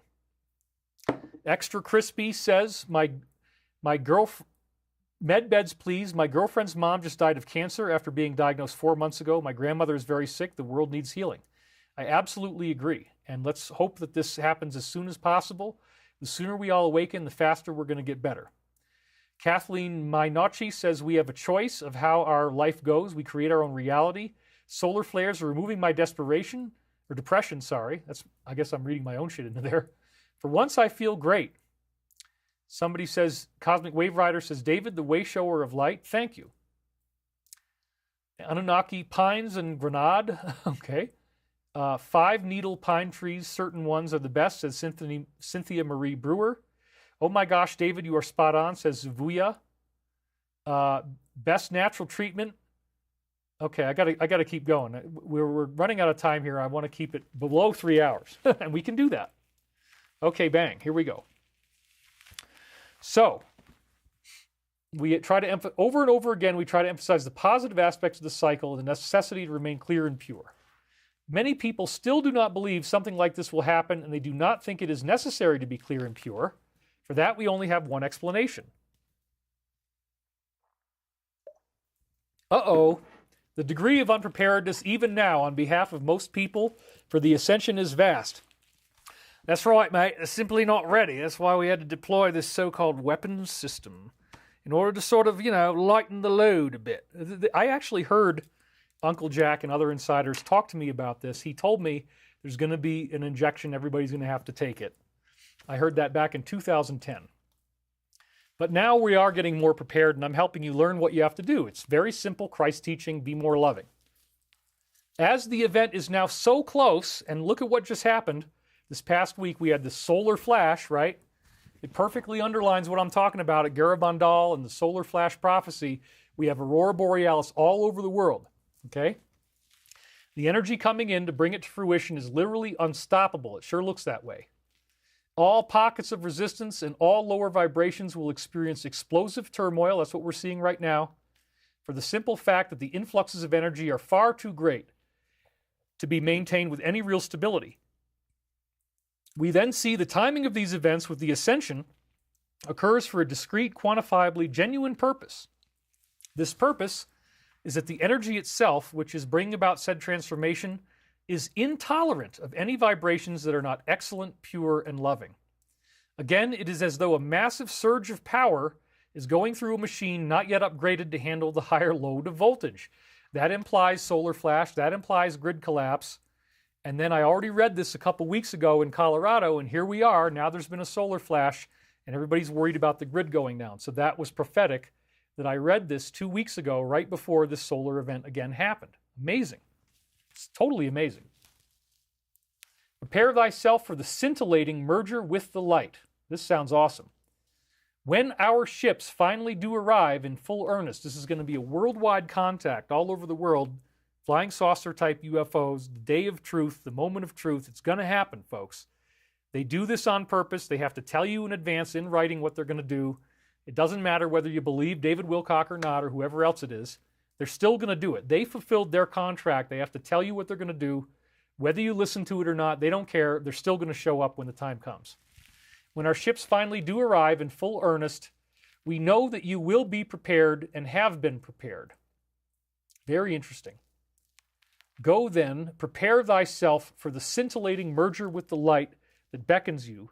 Peace be with you in the light of everlasting love. Now we're going to jump ahead 3 days to July 8th, and it gets even more exciting. It says we are preparing our official commencement of advertising. And advertising, again, is them letting us know that they're real. They're going to do UFO sightings. They're going to let us see their ships sometimes. That's what they're talking about. Now that we are preparing our official commencement of advertising, we can expect many great and wonderful changes that will occur very spontaneously as a result of this. Valhalla awaits for those warriors who have tested their muster and who are willing to march headlong into a great battle without fear of the repercussions. And we still have 4,372 people. Hardly anybody's dropped off. Thank you guys for hanging in there with me. We're almost done. Every time you say something, it serves its purpose. You are coming closer to true knighthood in the eyes of the Creator. We couldn't ask for a more appropriate title. As we continue forward, we might eventually even regain our former stature as king, prophet, priest, and advisor. This is obviously a king in a very metaphysical sense of metaphor, but it is there just the same. And I think this is also talking about me personally. The prophecies in this book, they talk about how if I was Edgar Cayce reincarnated, again, the faces look the same, the astrology is the same. He was King David. He was Ra-Ptah, who built the Great Pyramid. He was the sleeping prophet, Edgar Cayce. So it says he will regain his former stature as king, prophet, priest, and advisor. A very metaphysical sense, not really a king, but something similar. So this makes me wonder what exactly is going to happen to me in the future. Will I become a political figure of some kind? It appears that I will. It may have something to do with the United States, and it may just be this embassy that the Archangel Michael and his human ETs want me to run. They apparently are going to have me running this embassy for them, which means that, you know, if they want to meet with people on Earth, you're going to have to go to the embassy and you're going to have to go through our intake process. And I guess they feel that I've studied enough. But this also is not just about me, it's about everybody. Any person who has these ascended abilities, if you drop them off on a planet, they would become the king, they would become the spiritual leader, they would become a messianic figure, because the ascended being is a very, very powerful being. John 14:12, Jesus says, "As I do these things," meaning his miracles, "so shall you do them, and greater things," right? Like creating a whole new world with your hands, just energetically changing a garbage dump into a forest, "for I go unto my Father, Mother, God." That's the quote from John 14:12. So this is about everybody, not just me. So then this dream comes in on August the 3rd, and this really talks about the 2025 right on the nose. It seemed as though something extraterrestrial had crashed on to Earth near my old bike trail at Lock 8. There was a lock on the river that made it, so boats could go up and down a big hill in the river. It was strongly associated, this extraterrestrial UFO that crashed was associated with a book called 2150 AD, only now I was seeing two books. So, we need a little context here to explain this. Edgar Cayce had a dream while he was alive in which it was the year 2158 AD, and he had reincarnated, and everybody was really excited that he had come back. It really does seem to predict my lifetime and what I'm doing now. But in this lifetime, in 2158 AD, he was traveling in a cigar-shaped UFO with no wings. And he had this in the 1930s, I believe. Cigar-shaped craft with no wings. He has this dream in the 1930s. He's with these people. They're in this ship, and they're flying over America. And now Nebraska had become the coastline. There was some type of pole shift. There was some type of oceans encroaching on the land. California's gone. Now the coast is at Nebraska. As he was driving over, he noticed that people's houses looked like they were made out of all glass. Very, very different architecture than what we have now. And we see this type of weird architecture all over the solar system. So this is a very, very interesting thing. Then somebody wrote a book called 2150 AD, where they took the general idea of Edgar Cayce's story of Atlantis and Edgar Cayce's dream, and they wrote an entire work of nonfiction, or fiction, depending on how you look at it, about this future reality. And I had read the entire book, and I had actually just read it, and I was very impressed with it. I thought it was wonderful. So I was all excited about this ascended future, but it frustrated me that, apparently I was a reincarnation of Edgar Cayce. I already knew about this, but now I got to die again, and I got to come back again in 2158 AD in order to see the world that I really wanted to have. So I was sad about that. I'm like, wait a minute, I'm just in the waiting room. My life right now isn't really going to be that exciting. I got to wait for yet another time to come back. So that was very perplexing, but then again, I had this dream very soon afterwards, and it tells me, no, it's not 2150 AD, it's actually 2025. That's right, next year. They were saying that 2025 is the same thing as what Cayce's vision was of 2158. Now, if the Cayce Earth changes had taken place, if California had sank, like in that vision where Nebraska's the coastline, It probably would have taken until 2158 AD for us to reach that point, because the Law of One says that it's a 100 to 700 year transitional process into fourth density. That fits with 158 years after 2000. That's right within the Law of One window. And in my Michael books, I also talk about the Hindu, modern day Indian stuff on this website that they had, which is all in the book, and that they predicted from their own ET contact that it would take 100 to 300 years of transition. So it fits with all this data. Now I'm seeing two books. One book had the date of Casey's dream vision of 2158 AD, but the other book had 2025 AD. And again, I can prove that this was there. I can prove that I had this dream in 1998. I have the original audio tape recordings locked up in the safe. I have all kinds of transcripts on probably 20 different hard drives and 5 or 6 different computers that I don't use anymore. There's no question that this actually happened, and I had no idea. 2025 sounded so far away to me when I got this. Whatever, I don't know what this means, but I'll write it down. So 2 books. One was 2025. I now remember clearly that the 2025 book had the same cover as the book Millennium Prophecies by A.T. Mann. So it's got this big, the year 2025 is an all glowing white light all the way around it. This very big, stunning example of 2025, which again, the glowing light suggests the solar flash, the first wave of ascension, the Garabandal prophecy, which my books also talked about. Michael's books, really. I didn't really write these books. So the 2025 book had this big starburst cover around the numbers. The magical sparkle of 2025 and 2158. We started to look around for a room. I had a connection with my friend from the Edgar Cayce Institute somehow. I knew the book 2158 AD was over in the corner of the room. I think the same room was involved in dreams I had about the new development way back when I was younger. This was a place near my house. The books were standing on the shelf. One of them looked older and said 2025 AD. There was a new book that seemed to sparkle with light. It had metallic letters and a tall, bold font with a large shadow boundary around them and this light behind them. The new book said 2158 AD in front of a light burst. So clearly they are telling us the light burst that Cayce thought was going to happen in 2158 is happening in 2025. That's why the 2 dates are shown. The book is going to change. It's not 2158 anymore. It's 2025. We'll talk about more 2025 prophecies later. This was very exciting. Deep within all of us, there is a source of guidance. This is Michael now talking. That is holy, chaste, and pure. Right? This is from June 3rd, 1998. And it really caps off the whole message.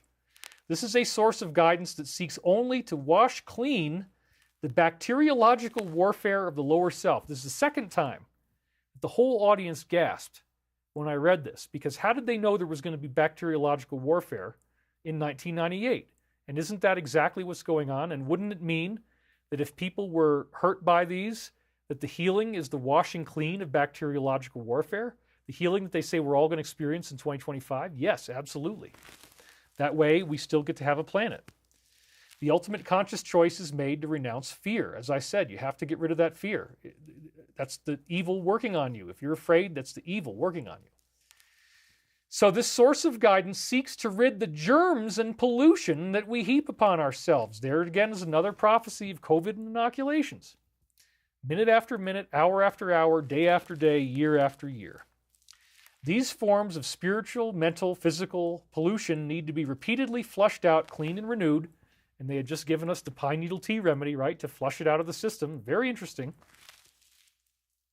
Their energy transformed to new heights and new vistas of awareness. Where fear once stood, trust must be replaced. Where lack of understanding held sway, true understanding comes to the fore. Where separateness and isolation were the norm, freedom, spontaneity, and companionship become the new standard. And this reminds me of that To Everything There Is a Season, where they keep taking one thing and another thing. There's a time to be born, and there is a time to die. There's a time to gather stones together. There's a time to cast away stones. There's a time to love, and there is a time to hate. So here he's saying where separateness and isolation were the norm, freedom, doesn't that sound good? Spontaneity and companionship become the new standard, and we've all been isolated in the lockdowns. This is all prophetic. The defining moment of any soul's existence is when the ultimate conscious choice is made to renounce fear. Oh my God, and look at this. You can't really see it, but there's 4442 concurrent viewers right now on the video chat. Let me take a picture of this if it doesn't go away in a second. See if I can get it. Ooh, here we go. Okay, I got it.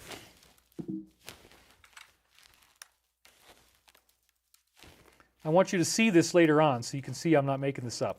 Some people don't even care, but whatever. I think it's important. And bingo. Okay, perfect. I love numerical synchronicity, so that was a really good one. Anyway, the ultimate choice is made. The defining moment in any soul's existence is when the ultimate conscious choice is made to renounce fear. You got a triple-digit synchronicity on that one. And to surrender to the absolute faith and trust in the process of the workings of the universe.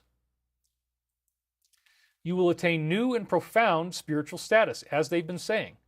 Understand that by listening to your own guidance day after day, week after week, month after month, and following it carefully, you will attain new and profound spiritual status. That sounds great.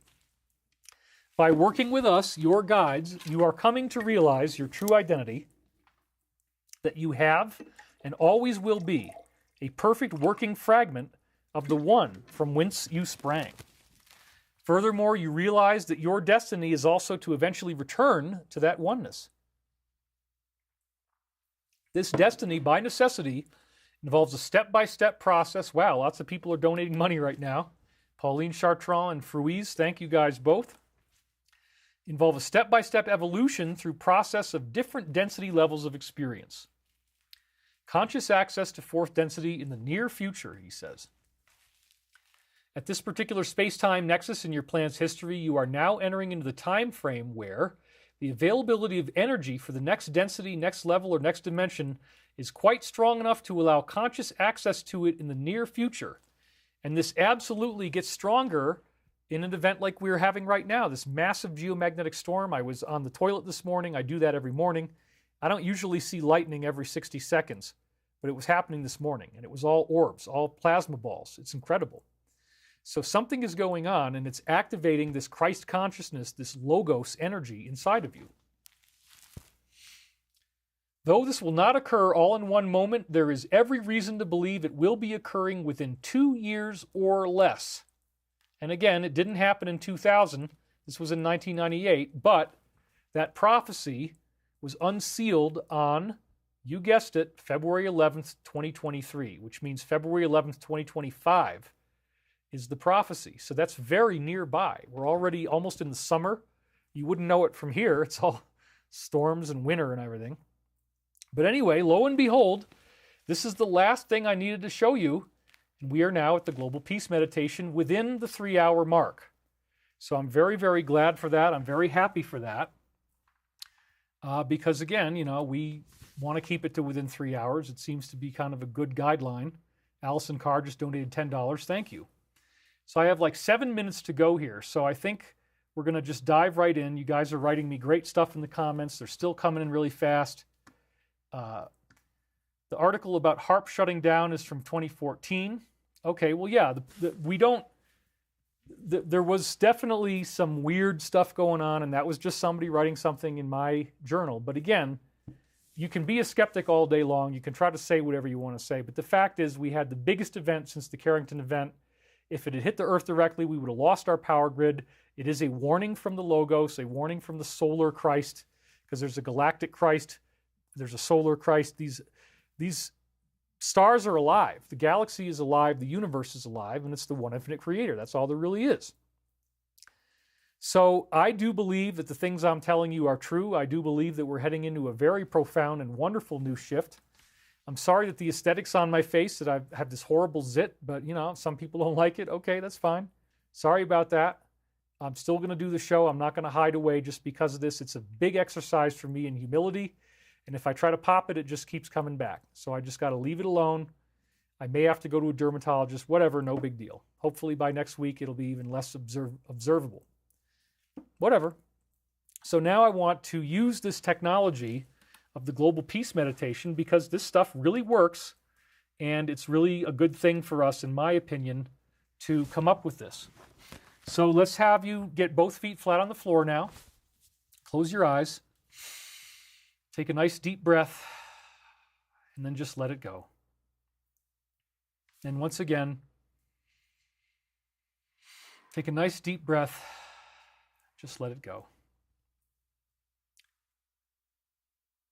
Allowing yourself to feel more and more peace, more and more presence in this moment, more and more of this journey of relaxation,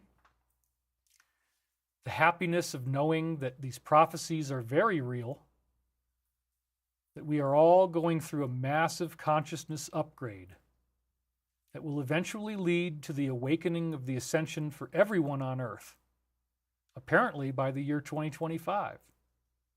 All of these events coalescing with the exposure and arrest of the evil forces on Earth, whether they like it or not, it is unstoppable,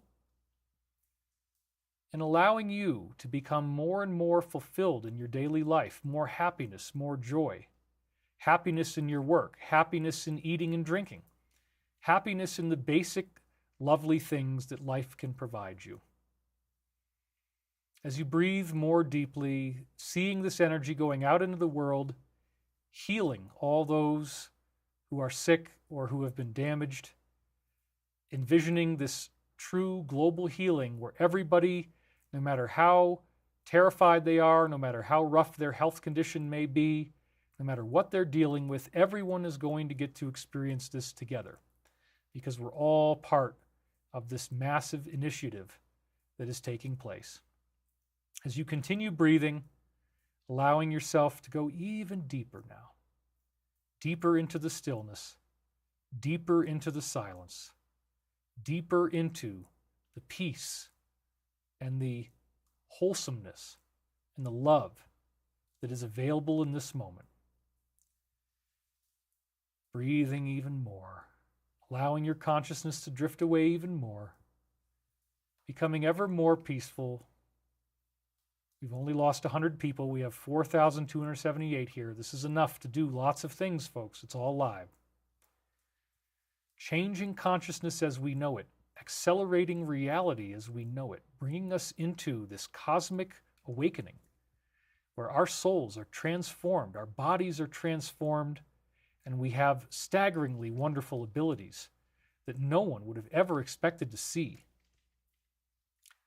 Continuing to relax, sending this energy to all those in the world who are suffering, who are dying, who are having sickness and illness, who are in places of war, famine, and catastrophe. Seeing them going through this and being healed, being purified, and being restored. And also, of course, see this energy returning to yourself, this white light you envision surrounding you now, becoming brighter and brighter and brighter as you breathe in the energy of the solar changes, the energy of the transformation, turning you into something completely new, something whole and pure. And so we thank you for this opportunity to be here today. We thank you for this opportunity to embrace this spiritual guidance. We remind you that you are loved more than you could ever possibly imagine. And this is as it was, as it is now, and as it always shall be. And so it is. And now let's return to the physical body. Start to wiggle your fingers and wiggle your toes.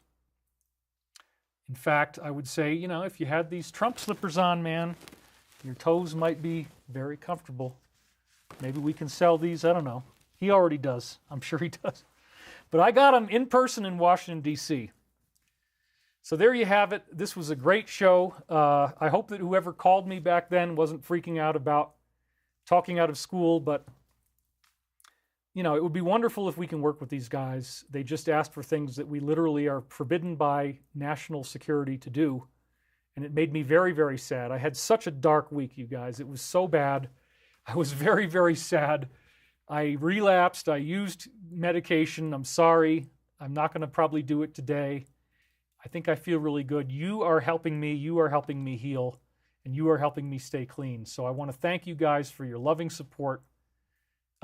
Robert Romero says, DMT led to my awakening, pretty much a short ayahuasca experience without throwing up. I'm way too scared to do DMT. I've heard that it feels like dying. I'm not going to do that. I wouldn't recommend it, but if somebody wants to mess around with this stuff, I guess that's your choice. David's eye demon is my stepdaddy, says grow and flow. I think you need to get out more. If this is your stepfather, then, you know, that's something I'll just squeeze for you. And then daddy's not going to be too happy about that. Multicosmos333 says, love you, mate. Chill Mike says, so shall it be. El Nog says, blessings to everyone. Katina Salas says, Dave, you look beautiful. Who cares about a pimple? Apparently a lot of people do. I don't even care. Wow, there's so much of it here. I should take off my feet rubbers. I love you. That was strong. David, you have a beautiful heart and soul. That was Mike P., Scientific Mystic, said that. Dean Pratt, breathing is an addiction. The definition of healthy versus unhealthy is in the balance of contextual moderation, the positive benefits offered. Yes. It's so much more meditative to be here now because of the refrigerator not being a problem. Oh, we lost 400 people, so I'm going to hang up now. I want to thank you guys for being here. We're right on the mark of 3 hours. So thank you, everybody. We will see you on the next show. I'm David Wilcock. Peace out.